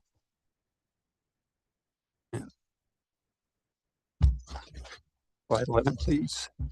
And the idea behind these recommendations is affordability hits in a couple places. One of them is looking at the short-term purchases, and the other one deals with the looking at the large load customers and the tariffs, and both of those fall into the reliability portion as well. But what's interesting here is the energy transition. We can see it happening. IRPs used to be largely fossil fuels, and now we're looking at renewable resources, and now we're pushing for new DR energy efficiency and new transmission and GETs alongside with renewables and storage. And of course, the recommendation just provides more transparency and accountability. There's just a couple slides in terms of how EPE uses demand and supply resources in its RFP, and this should probably read in its IRP, which informs the RFP process. And they use the Plexos commercial modeling platform, and the IRP modeling, the production cost model, includes both supply side resources and demand side. So those are all in the model in terms of generating the least cost and preferred portfolio. I already mentioned the stakeholder portfolio runs, which shows if you do make some assumptions that it's really promising what DR can do in terms of lowering new build and reducing total cost. But in its base case choice, EPE did not rely on these generic resources, and their opinion was that these options are too early in program design and cost development and shouldn't be included in the generic base case. So as a result, they won't be included in the subsequent RFP for this IRP. Slide 13, please. Another slide is just on resource procurement. There's a lot of ways that you can get an RFP, many pathways, and the one that we deal with most these days is just these IRP-driven RFPs. And they are traditionally, they've been mainly supply side. And there are other ways to issue RFPs, and certainly even in this case, we've looked at the Renewable Energy Act, and that's where the CARNE and Santa Teresa projects were initiated through the REA. You also can issue RFPs through the Efficient Use of Energy Act and also through the ETA. And we saw that in the ETA with PNM and its San Juan replacement resources came from that statute. So staff's perspective on all of this is that, yeah, we think IRP-based procurement is the best way to go because you get apples to apples comparison of all the different resources and using a common set of assumptions. But at the same time, separate pathways sometimes are required because you can't wait for 3 years for the next RFP if you have some other serious issues like, not meeting capacity or not meeting your renewable portfolio standards. So multiple pathways, they can make it harder to optimize and they may increase overall costs, but that they have separate requirements. And finally, if I could have just done this last slide and it covers everything, but staff has found that the IRP application does comply with the rule. Our planning concerns are the capacity shortfall, shortage of demand side resources, integrating transmission into the planning process and looking at large load tariffs. And the follow-up actions are this capacity and energy plan, working with the utility on a quarterly basis, continued support for the DR working group participation by EPE. We want to see a lot of this included in the annual action plan progress reporting. And finally, we already have this large load tariff working group. So that covers it, and now we're open for your questions. Great, thank you. I really had two questions, and maybe you addressed it, but let's just figure it out. One thing was just going through the IRP, and I see it reflected in staff's comments too, is a plan that was for New Mexico. But my understanding of EPE's system is they've got a total system, a portfolio of resources, and a total system of load. They dispatch that total system of portfolio resources to that total load. Is that correct? We have Orland on Zoom, I think. Yes, I hope you can hear me. Yes. I don't want to overstate what the record shows. El Paso Electric does not describe a combined system portfolio run, then a jurisdictional allocation, and then a rerun that applies to New Mexico compliance requirements for New Mexico retail load. That produces outputs you can compare across the combined system and New Mexico compliant case. So if the commission wants an explicit Texas versus New Mexico resource comparison, I think the correct request is for El Paso Electric to file a side-by-side table of jurisdictional allocations and the corresponding run outputs, including what's attributed to New Mexico versus Texas. Actually, I'm coming at it from the opposite direction, right?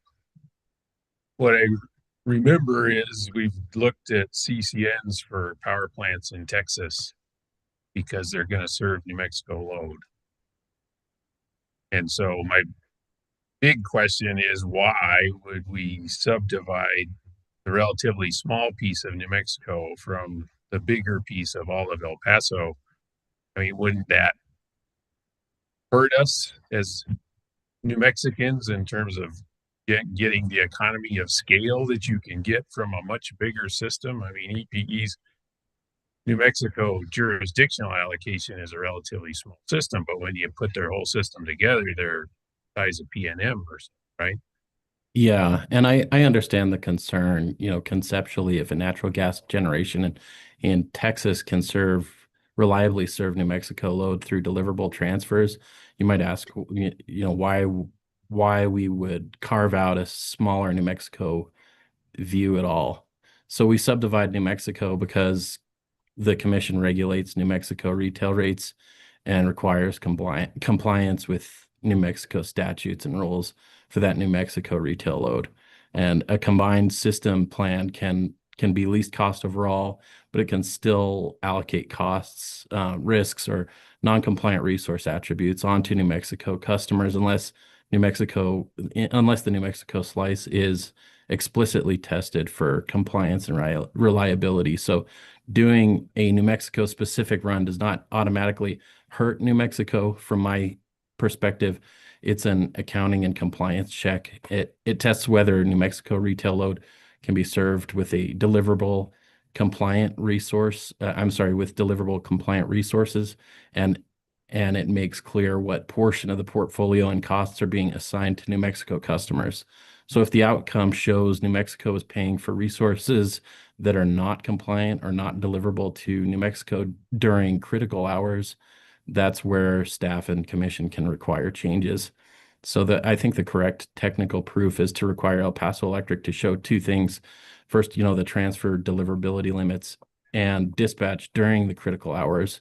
And second, the allocation rules and the and assign resource costs and renewable compliance attributes to New Mexico retail load. Is there anything other than RPS that's different between New Mexico and Texas?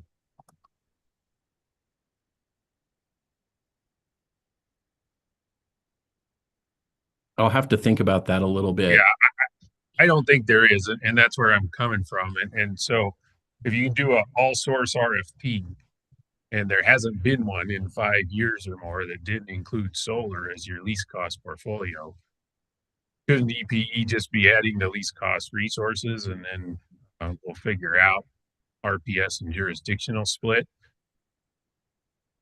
I mean, what it looks to me like, by segregating New Mexico from Texas, we're creating a situation where New Mexicans might get stuck with paying more, especially when it's a fiction. It's not how their system is designed or operate.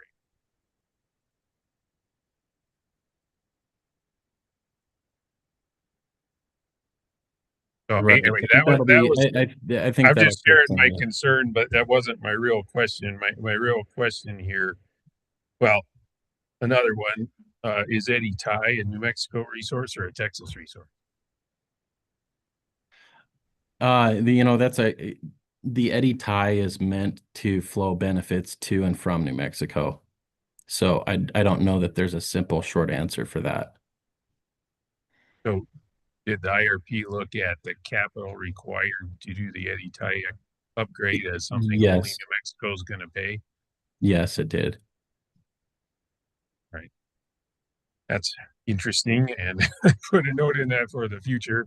So does that mean only New Mexicans get the benefits of what flows across the Eddie Tai? No, there's a jurisdictional allocation there, and so I think I think the Eddie Tai is while we're looking at transmission as a new kind of component of IRPs, I think that this is the Eddie Tai. Yeah, succinctly, it's a shared benefit between New Mexico and Texas. It is meant to flow benefits to and from New Mexico. Okay. I'll just leave that there. Really what I was getting at is not just, are we segregating New Mexico from Texas, and meaning that we're not getting economy of scale and not building through RFPs to match how systems actually operated, but then getting to this comment that staff did a good job of in the report, was talking about how these load modifying resources seem to have been discounted or deferred. Is there, I think the RFP for generation has already been issued, right? Isn't that the one that we had the variance request to try to avoid the IRP requirement? And then when is the RFP for demand response resources going to get issued? So while I can't speak to when the RFP will be issued for a demand response, demand responses, I think that demand response has El Paso Electric identified a need of 760 megawatts over approximately 800 hours. I myself am a demand response customer in El Paso Electric territory, and during that time, there were effectively 10 4,000 kilowatt or 4 megawatt DR events that lasted approximately 2 hours each. So when we do the math to equate how much that DR contributes to, as being, the DR, that includes their largest, El Paso Electric's largest DR customer, which is NMSU. And so we're looking at 4 megawatts over 2 hours into that 750 megawatt over 800 hour need. And that equates to about 0.0133% of that DR need.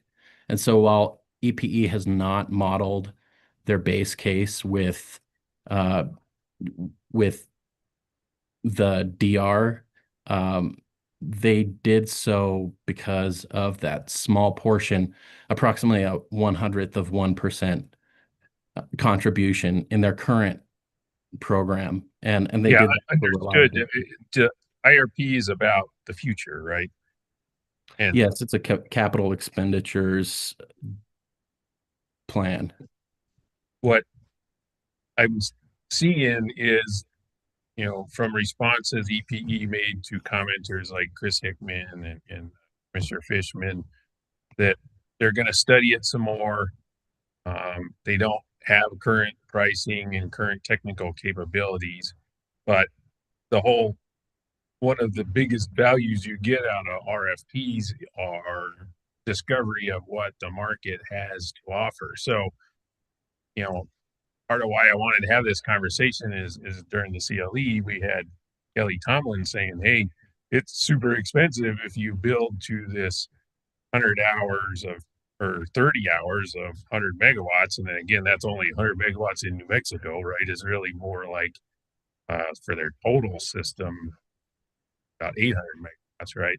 So that's correct. If that, EPE told us that the most expensive approach is to try to cover those 30 hours, then why is this being staged in a way that we don't look at capability of managing that peak down before we look at filling that peak demand with generation?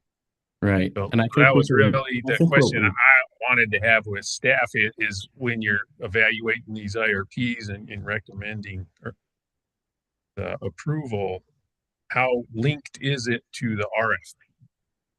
And then shouldn't there be some consideration of trying to get a demand response RFP out there sooner so we don't end up building a bunch of generation for peak hours that you didn't need because you could have modified the load? Right. May I speak? Yes, I'd like to respond to that because I think, what we've learned from Texas is that DR customers will opt out at effectively the worst times, which are emergencies during Winter Storm Uri. We saw that.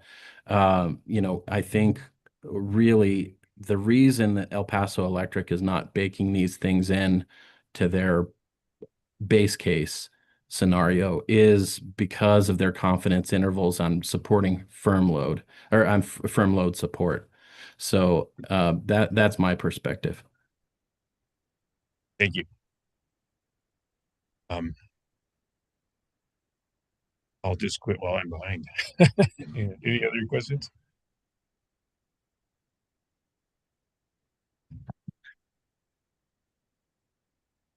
Mr. Chair, this may not even be the right place to raise the issue, but it does follow with Commissioner O'Connell's questions, and we recently got a notice that the Texas Commission denied El Paso Electric's, I guess, effort on the Newman plant to assign it only to the Texas side, and said that New Mexico would benefit from the energy produced at that plant, and therefore it should be spread across the whole thing, I guess.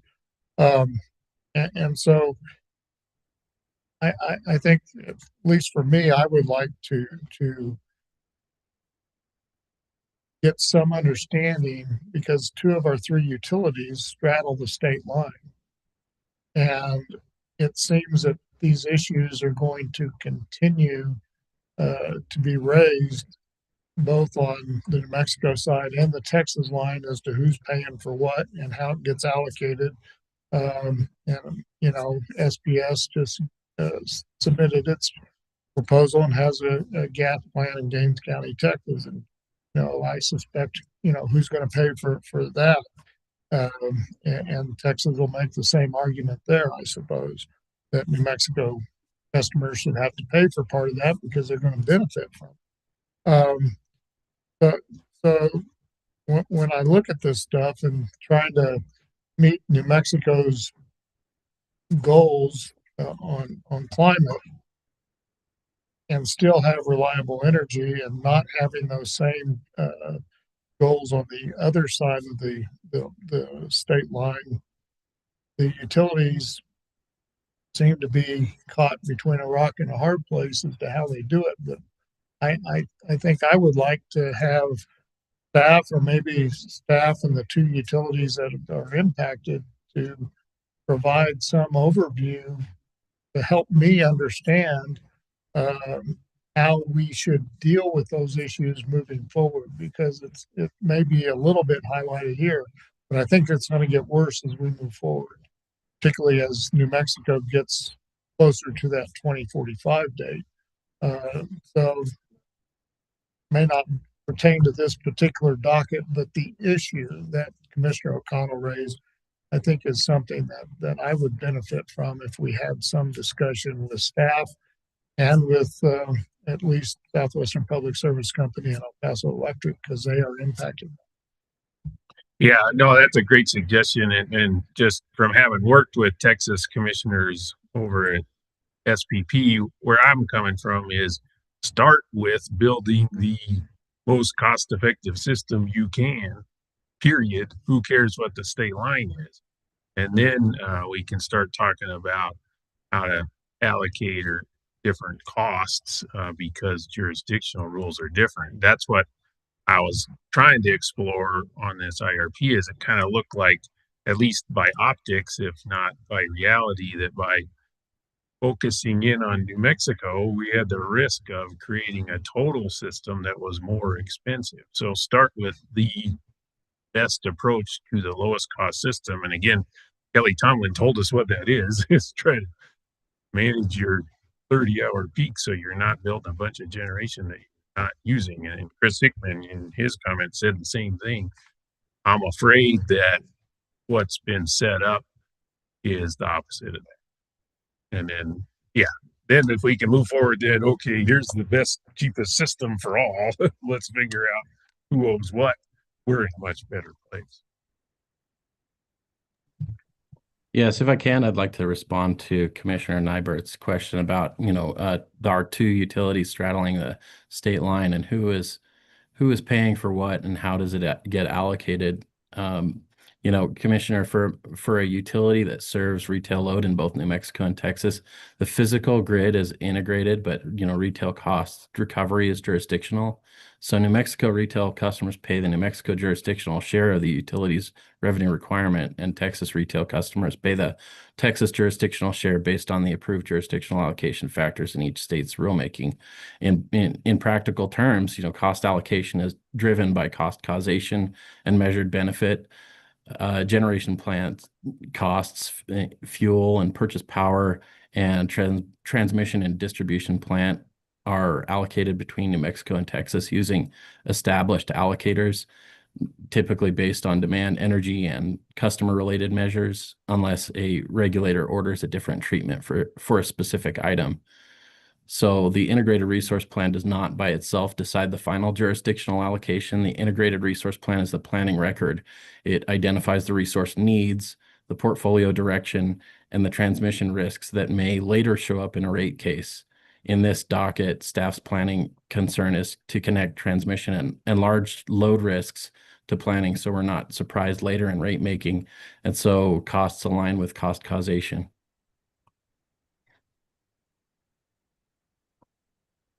Thank you, Mr. Whitney. Thank you. I also want to point out the issue of the allocation is not, I mean, some of it is because without it, El Paso Electric doesn't meet the RPS standards. And, it's something that we need to consider as well. But just wanted to ask another question with respect to the life cycle cost analysis. How involved is staff with the inputs? And in particular, I'm wondering about the assumptions for the price of gas, for instance, that is going into the modeling for that analysis. Turn your mic on, please. Yeah, sorry about that. So yeah, I think with respect to life cycle costs and how involved staff is on these inputs, this could cause an issue for us legally at a later juncture for staff involvement in inputs, as we need to testify to. We are on the one hand, while I am a stakeholder in El Paso Electric service territory, here in my capacity here, I am not paid to be a stakeholder, but a regulator. And so as such, I do not contribute to input suggestions as they would later potentially create legal potholes for us. In IRPs, staff doesn't originate or set the utilities fuel price inputs.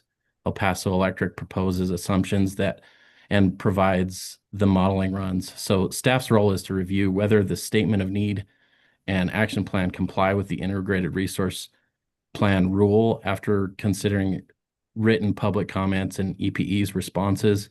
So for natural gas specifically, El Paso Electric has publicly described its base case approach as using New York Mercantile Exchange natural gas futures with a 15-day average to reduce day-to-day volatility. And that's on GridWorks website.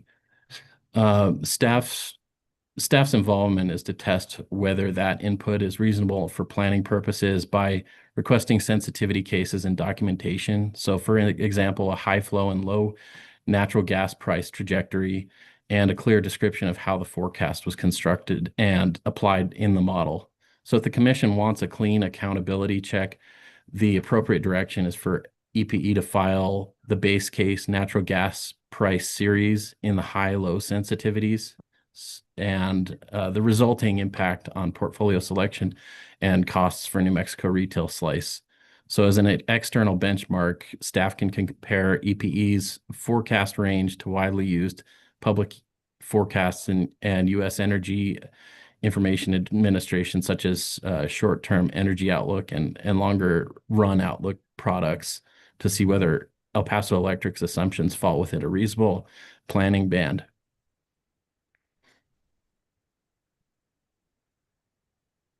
Yeah, I'm just going to add that I think it was slide 13. I said in the IRP process, you want to run all these models so that you can get an apples to apples comparison using the same assumptions. And the gas price forecast is one of those assumptions. And there's literally hundreds of different assumptions. So EP would gone through all the major assumptions, including gas price forecast. And if it didn't meet sort of a smell test, then you could ask for sensitivities, just like Orlin said. But yeah, that's part of modeling in terms of trying to agree and having all the stakeholders agree on the modeling assumptions and make sure that they can come to some sort of consensus on them. Okay, thank you. I do want to recognize that we have Nancy Burns with El Paso Electric, who may want to provide a comment. Do you mind coming up to the mic?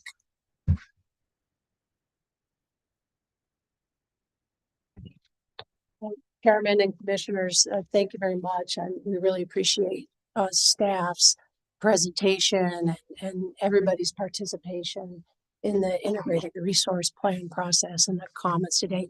I just wanted to let you know that we do have at least three of our technical experts that have joined. They're in the meeting. If you had any specific questions for them, I mean, they could perhaps provide some clarification. Just for an example, Commissioner Nyberg, we have a proposal for decision, not a final order in the Texas rate case. But if you have any questions, they're available. Yeah, my big question is what I see for these load modifying resources is a long process that is unlikely to even ask the question of what these resources cost and what they deliver until well after we're going to be seeing the results of the current RFP. And again, that's like two questions. When will EPE be issuing their RFP for EERs? And how does that fit with, again, what Kelly Tomlin told us is that last 30 hours is the expensive bit. So why aren't we addressing that first? So those were really my questions coming in today. And is anyone online there for EPU who wants to answer that question? Yes, thank you, commissioners. This is Dave Hawkins, El Paso Electric. A couple things. We heard from our stakeholders, and you're correct. Kelly Tomlin's position has internally. We've had robust discussions about those top 100 hours, and I know where you're coming from on that statement and Kelly's statements. And a couple things I want to lay out. We are actively engaged in identifying value streams for demand side resources, working with E3 to do that. We have proposed in our action plan a 250 home pilot. The plan or the project that was studied in the IRP process is resources in excess of the home consumption. So there would actually be exporting energy and provide capacity in excess of those homes.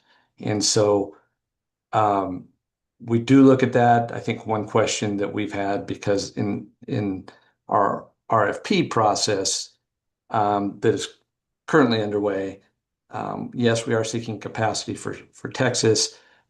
We are seeking resources for RPS compliance in New Mexico, and plan to submit a proposal plan in front of the commission. I think our language in there is within 90 days of acceptance of the IRP. I'll pause there because I tend to lose myself sometimes when speaking. So.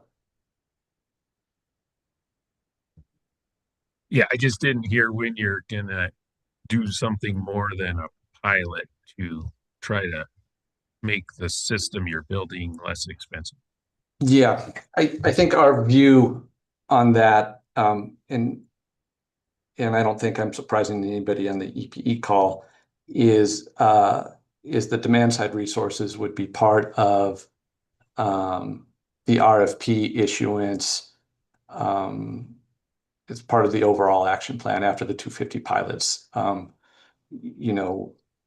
We don't have a definition of a minimum number of megawatts, but I think it's really important the work we're doing now to identify the value stream of demand response. So when we are able to model that, it's to correctly evaluate that against supply side resources. Some of the stakeholders you've mentioned by name are some of the people we are talking with in trying to identify value streams.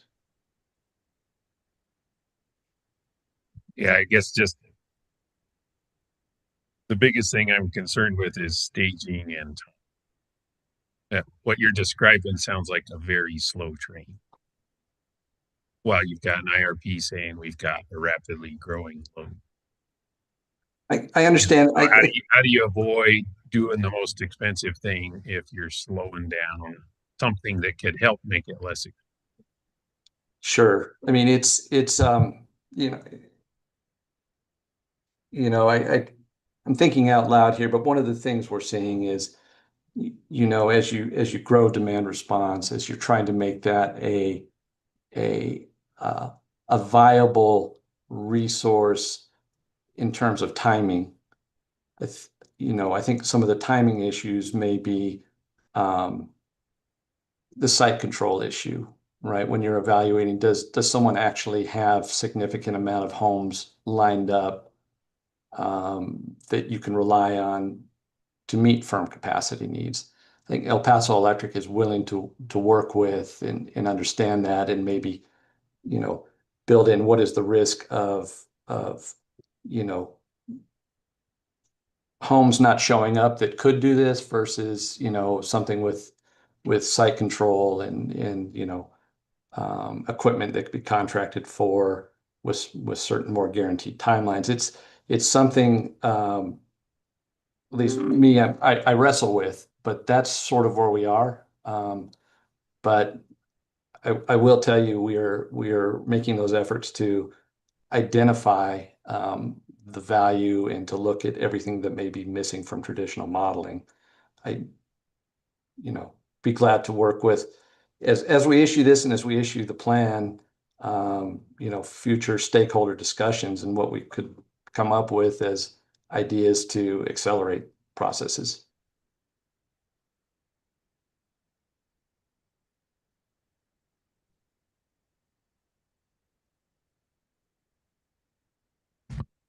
Thank you. I don't think we have any other questions. And so I want to clarify kind of what we're voting on, because it might look like we're voting on resources if you're not familiar with this plan. But we're not. This is a procedural part of the IRP. And so the order before us is about compliance and whether El Paso Electric has taken the correct steps as prescribed in the rule. So we're not voting on any types of resources today. So with that, I think we're ready. Oh, Judy. Commissioners, Mr. Chair, the only part I wanted to add to Commissioner O'Connell's questions is just a reminder that there's a demand response working group. And there's a docket, case number 24-00046, which arose out of the Efficient Use of Energy Act rulemaking. But that might be somewhere that the commission could explore, rulemakings if they wanted to, regarding demand response programs and where they appropriately exist in our regulatory framework.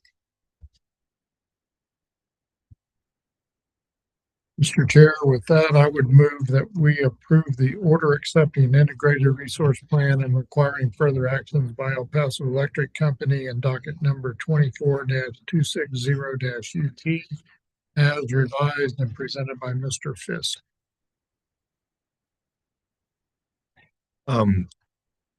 Thank you. And I'll second that motion and then realize that we might need a little bit more discussion.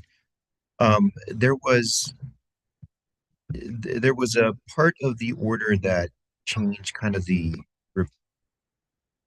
reporting requirement to require certain information periodically.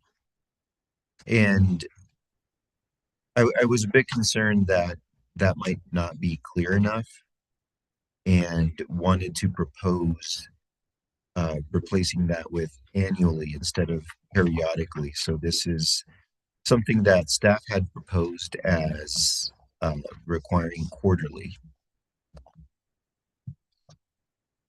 Mr. Chair, I put the word periodically because I would foresee that there may not be any change in a particular quarter, but thought that they should update it as things might change. Staff wanted it to be every quarter. And I didn't see a need to put a time frame, but we may need to, if we keep periodically, but you're concerned that they wouldn't update it upon change plans, maybe there needs to be some language that would reflect what should trigger them to update the plan or to file something. Because if there's, my idea was if there's nothing changed, there's no sense in reporting just for the sake of reporting. But if there's something that could trigger a report, then I certainly would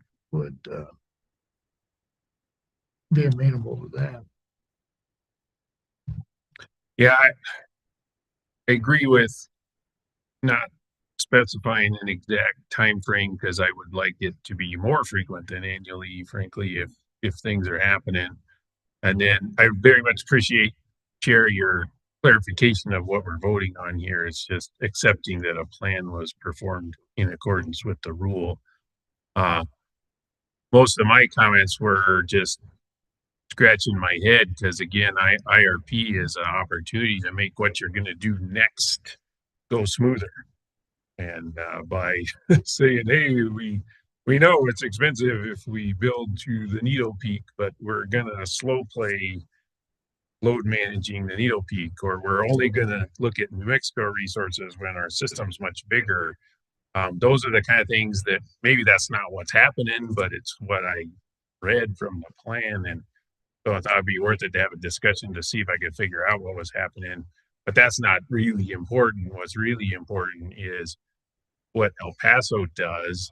If what they do makes sense, it's going to be much more acceptable. And we're in a world where there's a need for speed. So don't build your own speed bumps.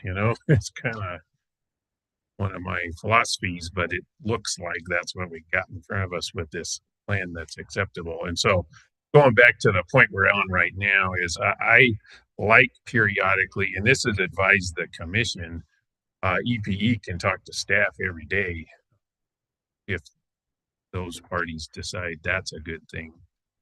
So it's really when does that conversation pop up to our level?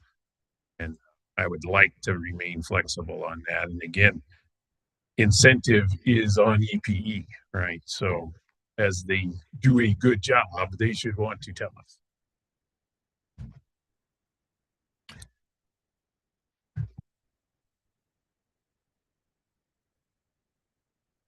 No, I think we're fine with periodically. I understand the value of leaving it more flexible. So we have a motion on the order that requires a report periodically, and we have a second. I think we're ready for a vote. Commissioner O'Connell? Yes. Commissioner Aguilera? Yes. Commissioner Nyberg? Yes. The motion to approve the order in 24-260 passes unanimously, Mr. Chair. So commissioners, we're past noon here. We have another item and a presentation and then some communication. And so my question to you is, would you like to power through or take a break, or take a short break or take a lunch break? Short break. Okay. So how about we come back at 12:20? It is 12:09. All right. Be back at 12:20.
But I think I got the idea.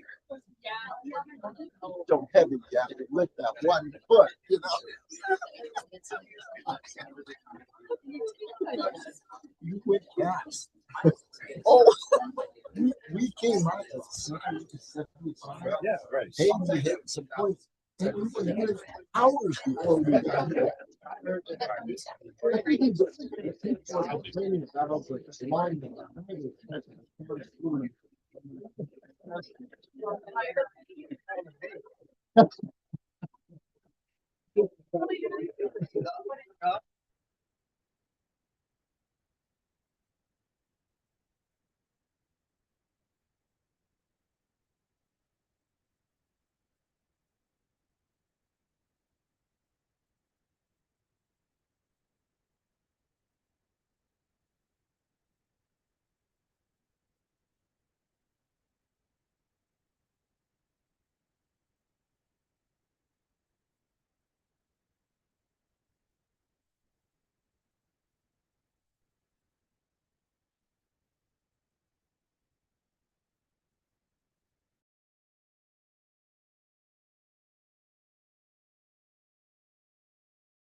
go ahead and get started with our next item.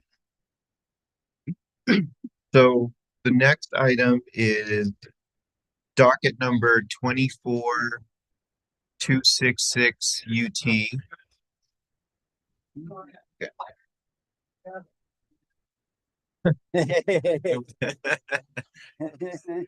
So docket number 24266 UT, and we have Mr. Fisk to present this. And this is the application for approval to acquire New Mexico Gas Company, and it's an interlocutory appeal item. Thank you, Mr. Chair. Commissioners, this matter comes before the Commission on New Energy Economy interlocutory appeal filed on December 3rd. The proposed order would deny the appeal. In the appeal, New Energy Economy, or NEE, challenged certain rulings by the hearing examiners.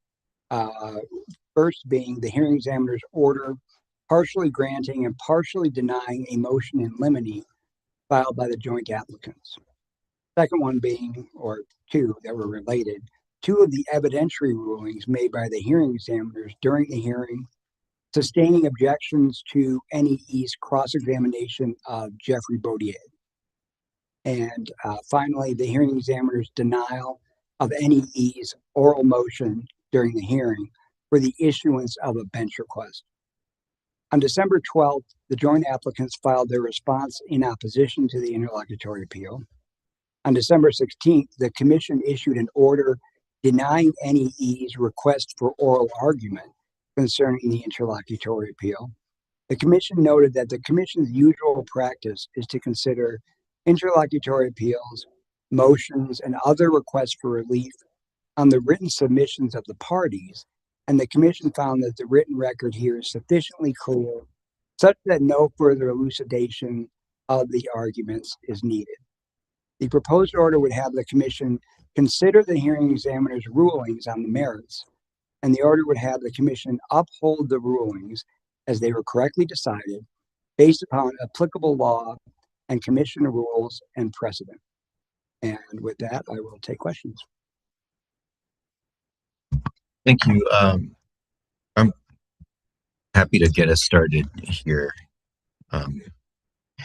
So thank you for the briefing. And first, I want to take a moment to thank agency staff and stakeholders for their efforts in this case that have, really to ensure that we have an accurate and sufficient record to decide the matter. And I spent a lot of time reviewing the record and the hearing, and the amount of work from agency staff and stakeholders that goes into a case like this one of just like tremendous significance is very much appreciated.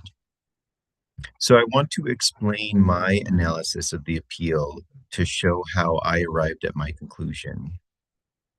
I started my evaluation of the appeal essentially from scratch. I had to unlearn some of the stuff that I have learned since, reading testimony and listening to the hearing. So rather than looking at the appeal through a procedural and due process lens, I first examined the substance and relevance of each matter raised to gauge its merit. So asking, does this evidence belong in the record? Is it relevant? So after that, I evaluated the case through a more procedural and due process lens. So did we provide parties an opportunity to explain their position? Ultimately, I agree with the procedural determinations made by the hearing examiners.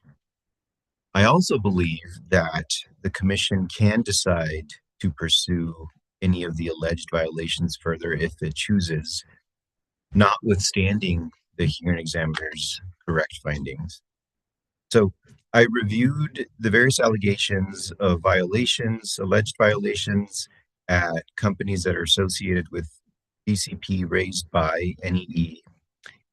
At the outset, it's important to recognize that for many of the alleged violations, NEE failed to show that BCP even owned the company at issue.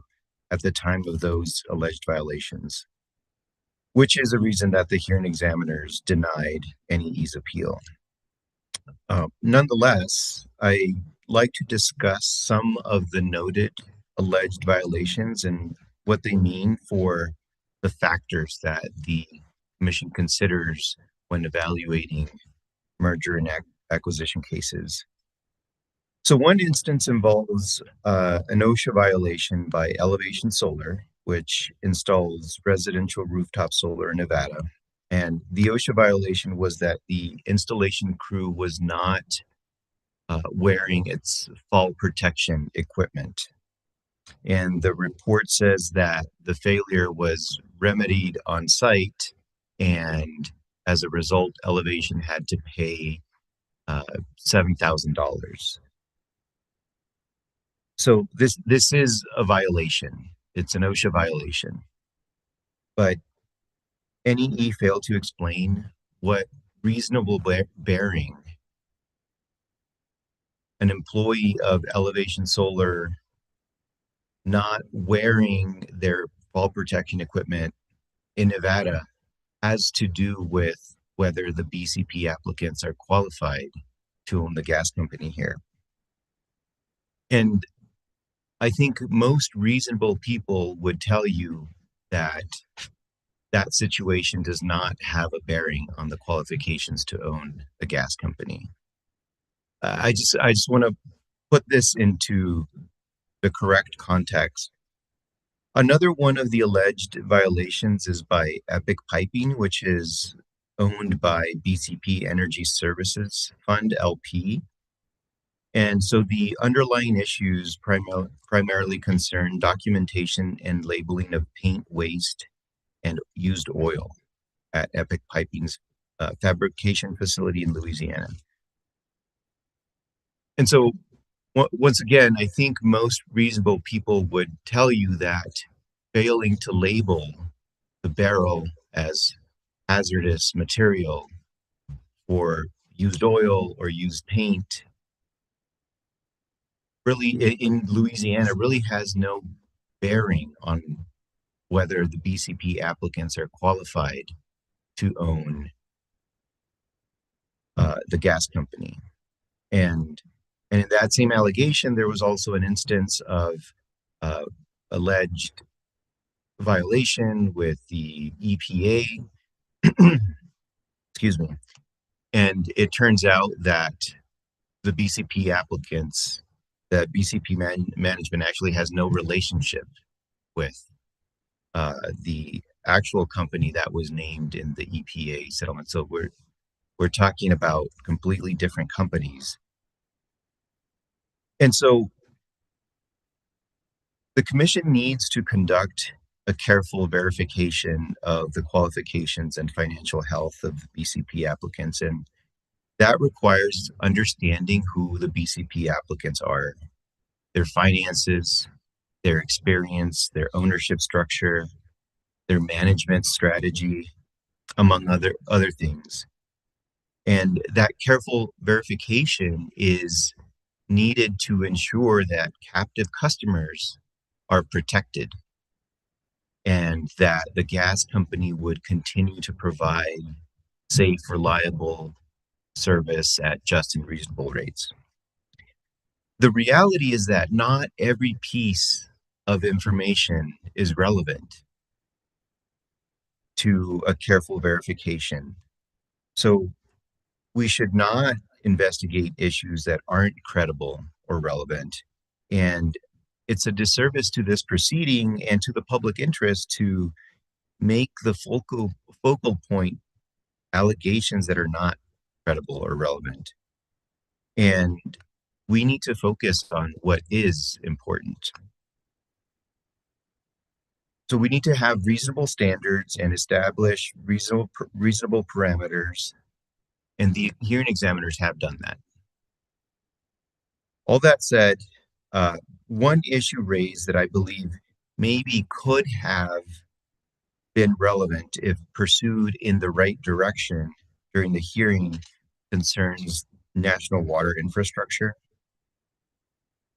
However, my reasoning for why this could be relevant is not the issue that was pursued during the hearing.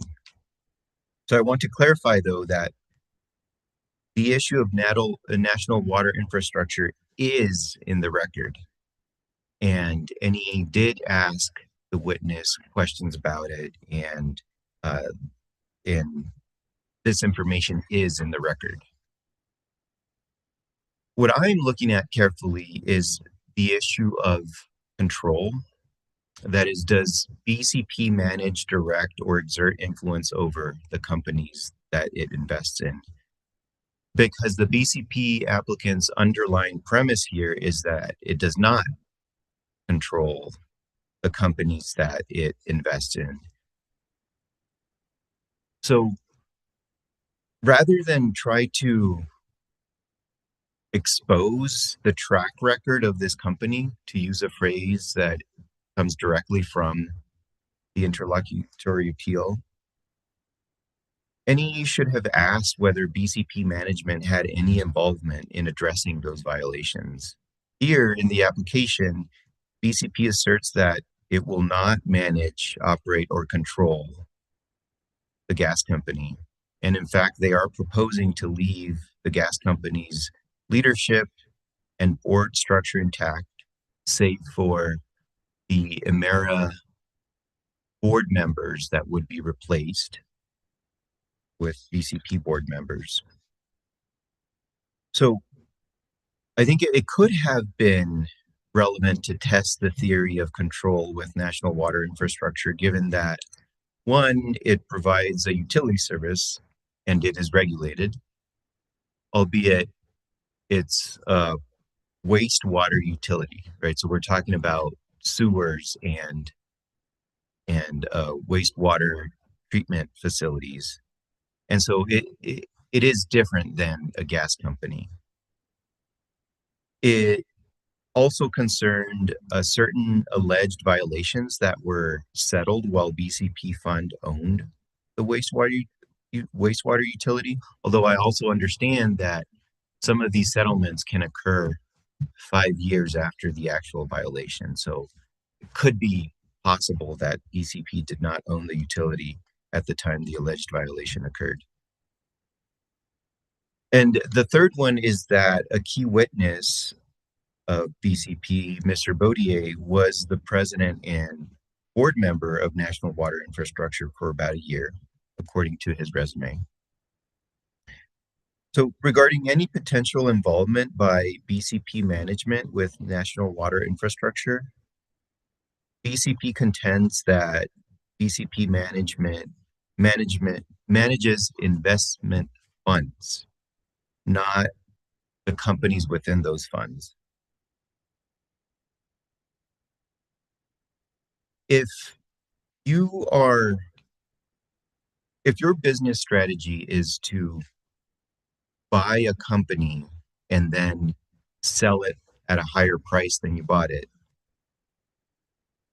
then it doesn't benefit you to encourage these companies to have violations, because then you're not going to be able to sell it at a higher price. And NE did not focus on control and influence. Going in that direction may have actually not helped NE's argument. So if you're a party who wants to persuade me to reject this filing, your arguments should be credible and based on facts and law and precedent, not focused on grabbing headlines. So attack those 6 factors. Help me help you. And to be clear, I say that as a figure of speech. So I don't want to be accused of, wanting to reject the filing. So I say that as a figure of speech to anybody. Help me help you. It's about the 6 factors. This My point here is that the public interest component of this case is massive. It's a huge case, and I need to stay focused on the important facts of the case. So finally, and thank you for your patience, I want to remind us that the gas company is a regulated utility. They can't just abandon service. They can't just increase rates. This agency oversees the gas company and regulates it with a responsibility to ensure that the company continues to provide safe, reliable, affordable service. And that's not going to change, no matter what happens with this application. So I wanted to provide that assurance. I expected that we would have members of the public here, and so that's why I wanted to take the time to explain how I evaluated this case. So I'll open it up to Commissioners Nybert or O'Connell in case you have any questions or comments for Russell.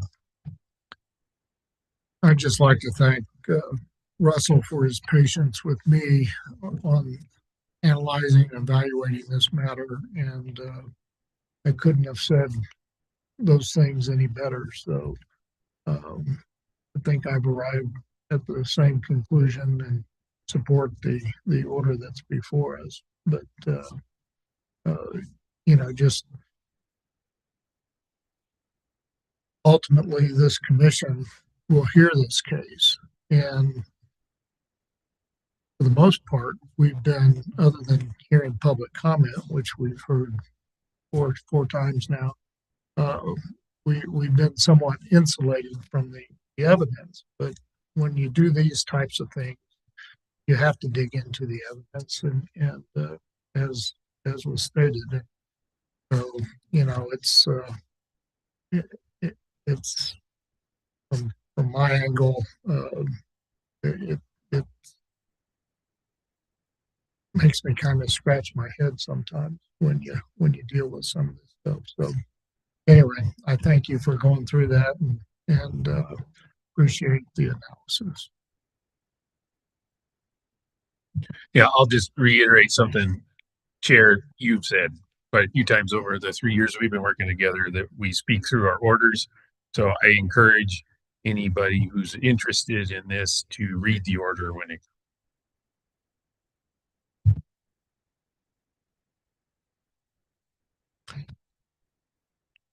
I think then if there's no further discussion, that we're ready to consider a motion.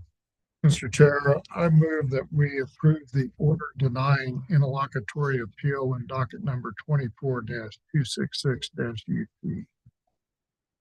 And I'll second. Take a vote. Commissioner O'Connell, Yes. Commissioner Aguilera, Yes. Commissioner Nybert. Yes. The motion to approve the order denying the interlocutory appeal in 24-266 passes unanimously. Okay, thank you. Thank you, Mr. Fisk. Thank you, Mr. Chairman, Commissioners. So next, we're on to our discussion items, and we have a discussion item that will be presented by Mr. John Kreinkamp. And this is a update on the Small Water Utility Agency Task Force.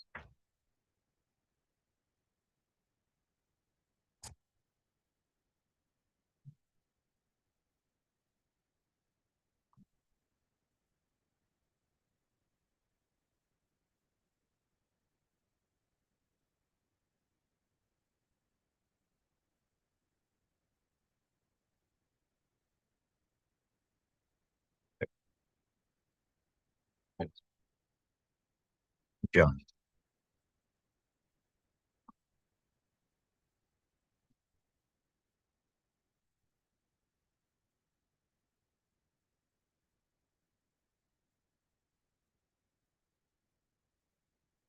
Okay, good afternoon, Commissioners, Mr. Chair, Commissioners.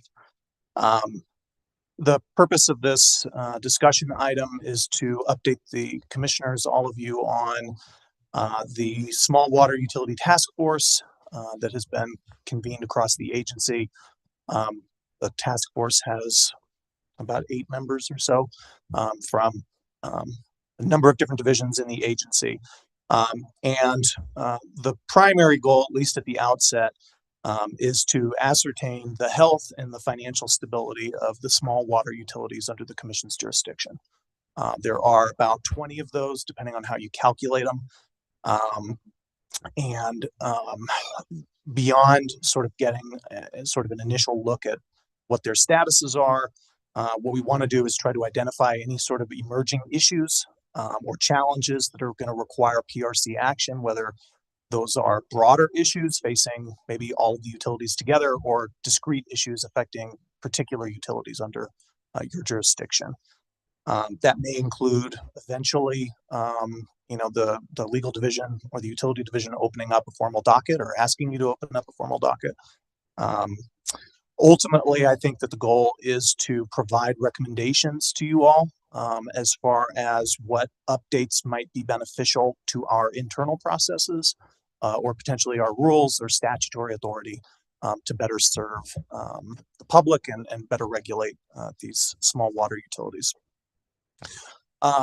So at the outset, the focuses of this project, like I was saying, the first and foremost is to try to figure out the financial status of each of the utilities, what cash they have on hand, what the status of their rates are. We also want to know the current quantity and status of their water supply sources. So how many sources of water do they have? How much water do they anticipate that they're able to provide the public? We also have started asking about compliance with NMED sanitary standards. So NMED also has jurisdiction over these same folks. They have broader jurisdiction than the PRC does about sort of these water providers, as we heard at the CLE last week, I guess, 2 weeks ago. We're also asking for sort of basic things like up-to-date contact information, and we're checking to see who all is compliant with the filing requirements that we have in rules. So those being the annual reports and then the statements of gross receipts that they're required to file annually. When we're doing this, we're trying actively to encourage voluntary compliance with our rules. So we're trying not to be heavy-handed. We want to work alongside the utilities. We're not trying to, open up unnecessary dockets. I think it's also important, again, to emphasize that we are cognizant of the jurisdictional overlaps that there's going to be. So we haven't reached this stage now, but we do anticipate, I think, for some of these utilities that we may reach out to NMED for more information. We may refer folks to NMED if we have concerns about that. As far as what we're doing now is we have begun reaching out individually to the utilities. So we've been sending letters to them. I think we have 5 or 6 out of the 20 issued so far. We have a number of requests there that we're asking for. All of those requests are consistent with the focuses we were talking about earlier. So we're asking for their most recent sanitary survey from NMED, for example. We're asking for general ledgers, beginning and ending cash balances, trial balances, the current status of their water supply sources. And we are starting to get responses to those letters as they're coming in. And then the utility division and the legal division are starting to take a look at those and figure out what additional information that we're going to need. And then, of course, we are mentioning to these folks and bringing to their attention any unfiled annual reports or statements of gross receipts so that we can get those filed as part of our sort of investigation. Where we anticipate going forward, we're continuing to issue these. We have Laura Wade, our auditor, was going to be up here today. She has another scheduling conflict, but she's our point person in the utility division, and working with her, we're reviewing the responses that we're getting from the small water utilities to figure out what our next steps are. I think for most of them, that's going to entail requesting more information or rather requesting information or documentation that we didn't get the first time around. That will likely soon involve referrals to other agencies or bringing issues to this commission's attention in dockets. But that would be handled more on an individual basis. Like I said, all told, the point of this wasn't really to focus on any particular utility. It was more to give you sort of a broad sense of what it is that we're doing. And then see if you have any questions for us, as well as any recommendations that you might have about what might help you as we go forward. Well, thank you for the presentation and for all of the work that has gone into this. This is incredibly important. I think the fact that you are being proactive in trying to identify issues before they occur or at least, placing the utilities in a position to identify those issues and fix them before they occur. You're doing a great service for New Mexicans, and hopefully going through this exercise, not only, I think the bare minimum is that it helps us make sure that we have utilities that are compliant with our annual reporting, and we understand their financial health. And but more important than that is the potential to avoid just some of these situations that leave people without water. So thank you so much for that. And just also kind of want to highlight definitely understand the part about asking for, well, what's the health of your system? What results have you received from the environmental department? The other part of that is, what do your finances look like? Because some of these water utilities have not come in to ask for a rate increase for a long time. And could be good, could also be bad if they don't have the funding that they need to invest in their system, because we also don't want those systems to fall apart. Thank you again. I'll open it up to see if commissioners have any comments or questions. I'll echo what the chair has said here. Just engaging in a conversation with these utilities is immense value. And smart aleck comment based on what we heard at the CLE and what we've heard in the timber on water cases. You might want to ask what kind of pipe they used, because so far we've heard sewer pipe and electrical conduit and all sorts of things that aren't designed for pressure. So anyway, thank you for taking this important first step. And good news, bad news is you signed yourself up for even more work after, because just who knows what we'll find initially. I sat through a presentation once that was explaining the amount of wood pipe that we still have in the country. So hopefully we don't identify that. Talking about more work, it makes me wonder, would one outgrowth of your task force be to have some education, I'll call them workshops, like we did with wildfire, but maybe have some education programs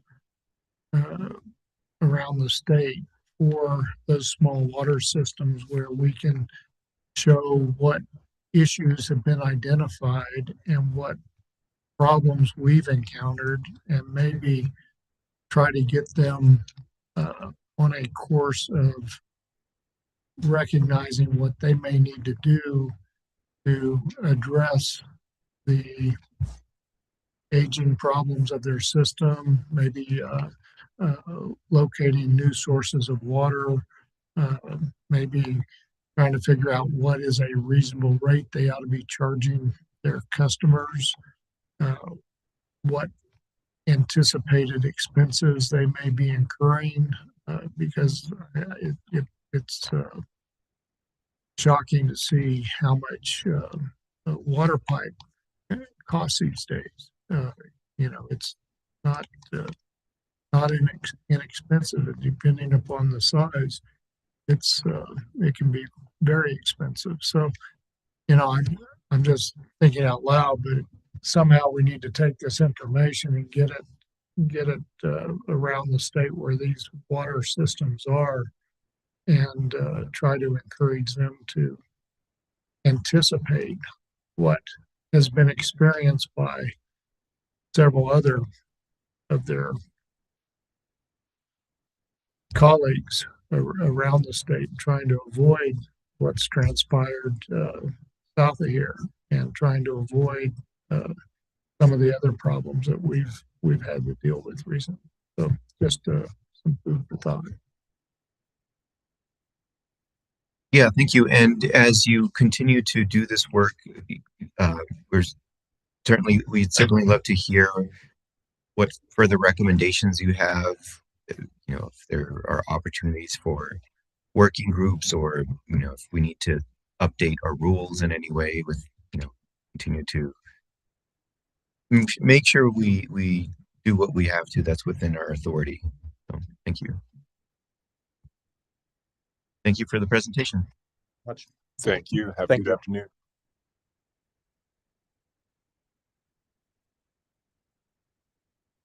The next agenda item is communications with Chief of Staff. Good afternoon, Commissioners. I want to follow up on an announcement that you made at the beginning of the meeting. So if you have the belt, please bring it to the all hands meeting tomorrow, because I think it would be rather noticeable if you were just wearing it on the street. You probably need to. I know we're looking at Erica. So anyway, yes, please bring it to the meeting tomorrow. We can do the changing of the guard at that point. All right, I'm excited to announce that starting on Monday, Jocelyn Barrett will be our new Chief Hearing Examiner. So she will be leading that division starting on Monday, and we're excited about that and wish her luck and look forward to working with her in that capacity. Next, I want to talk about the seminar that we hosted 2 weeks ago, because I'm still getting questions about how those credits will work. We will send a certificate of attendance out to people if they made sure they were diligent in signing in and signing out. They will need to self-report those to the bar. You have to include the agenda and the speaker bios and send that all in. The bar is responsible for working with you on that, not the PRC. If you're a PRC employee, we will take care of that all in one giant bundle. So then turning to the next thing that I've been talking about for ages, and that's the e-docket transition. I have been corrected because I had a misunderstanding of how technology works, sort of like as a blanket statement, but specifically in this project. The go live date will be Monday the 26th. So it was for my information that we were going to be going live from the 19th through the 23rd. That's on the back end. The day that it will be public facing is the 26th. We are not behind schedule. It was just a misunderstanding on my part. What I did want to make sure people who interact with eDocket on a daily basis understand is that the week before the 26th, so starting on the 21st through the 23rd, we will have trainings. We will have a public walkthrough where people can join virtually and see about probably a 2-hour presentation or so with questions and answers. And then we will have live in-person training for public filings, public support starting on the 22nd and the 23rd in our Albuquerque office. And all of our experts and guys who do the code stuff, they will all be there to answer questions and help people get accustomed, so that when we do hit go live on the 26th, those of you who are relying on that for day-to-day work know what to expect, and we'll have the training on that. So watch for those announcements. There should be coming announcements in the weeks to come. Those will be on our website. They will be issued via social media. We're going to be papering everybody with these announcements as they become more urgent. And then last but not least, I wanted to just remind everybody that the agency will be closed starting at 1 o'clock on December 24th, through that following weekend. So we'll reopen on Monday. And then again, we'll be closed at 1 o'clock on December 31st through that following weekend. If you have professional obligations or if there are deadlines that must be met, including filings that are due that day, please make sure you're working with your colleagues.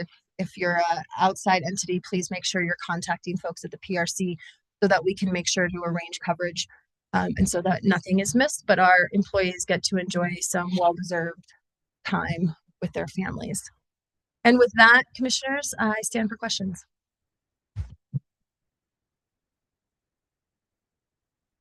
So go live date was March 26th.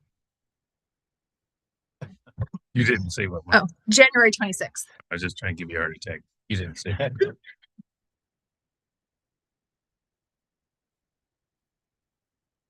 Thank you for those updates. I think we are out of questions for you. So next we have communications with commissioners. I just want to wish you happy holidays. It's been quite a year, and grateful that we are going to have a little bit of a break potentially until our next meeting. So we'll keep our fingers crossed.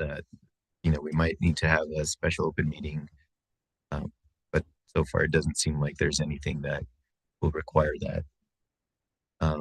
So just not just communications with commissioners, but all of you, just thank you for the work that you've done this year. It's this industry is just it's pretty cool that as staff we get to work on such important issues that affect the lives of New Mexicans, and we're at the forefront of that. And so thank you for the work that you've done this year, and I hope you have some time to spend with your families and recharge a bit before we get going again. Yeah, thank you for that, and also extend the same wishes to everyone, and looking forward to seeing as many folks as are there tomorrow at the all hands meeting. The nice event last year, and forward to it tomorrow. I actually did have two things that I should talk about. One is I got nominated for this thing called the NMPRC, which is a member advisory committee for NERC. There's like two neighborhood commissioners that do that. So the two nominees are myself and Marcus Hawkins from Wisconsin. Avoid him so I can avoid bears. But so anyway, that's similar to what I was doing with WEC. It's just the NERC version of the WEC MAC. So there's a nominee, there's an election. So I might come back to you later and say, I didn't get it. But since there's only one candidate in the election, I think my odds are good.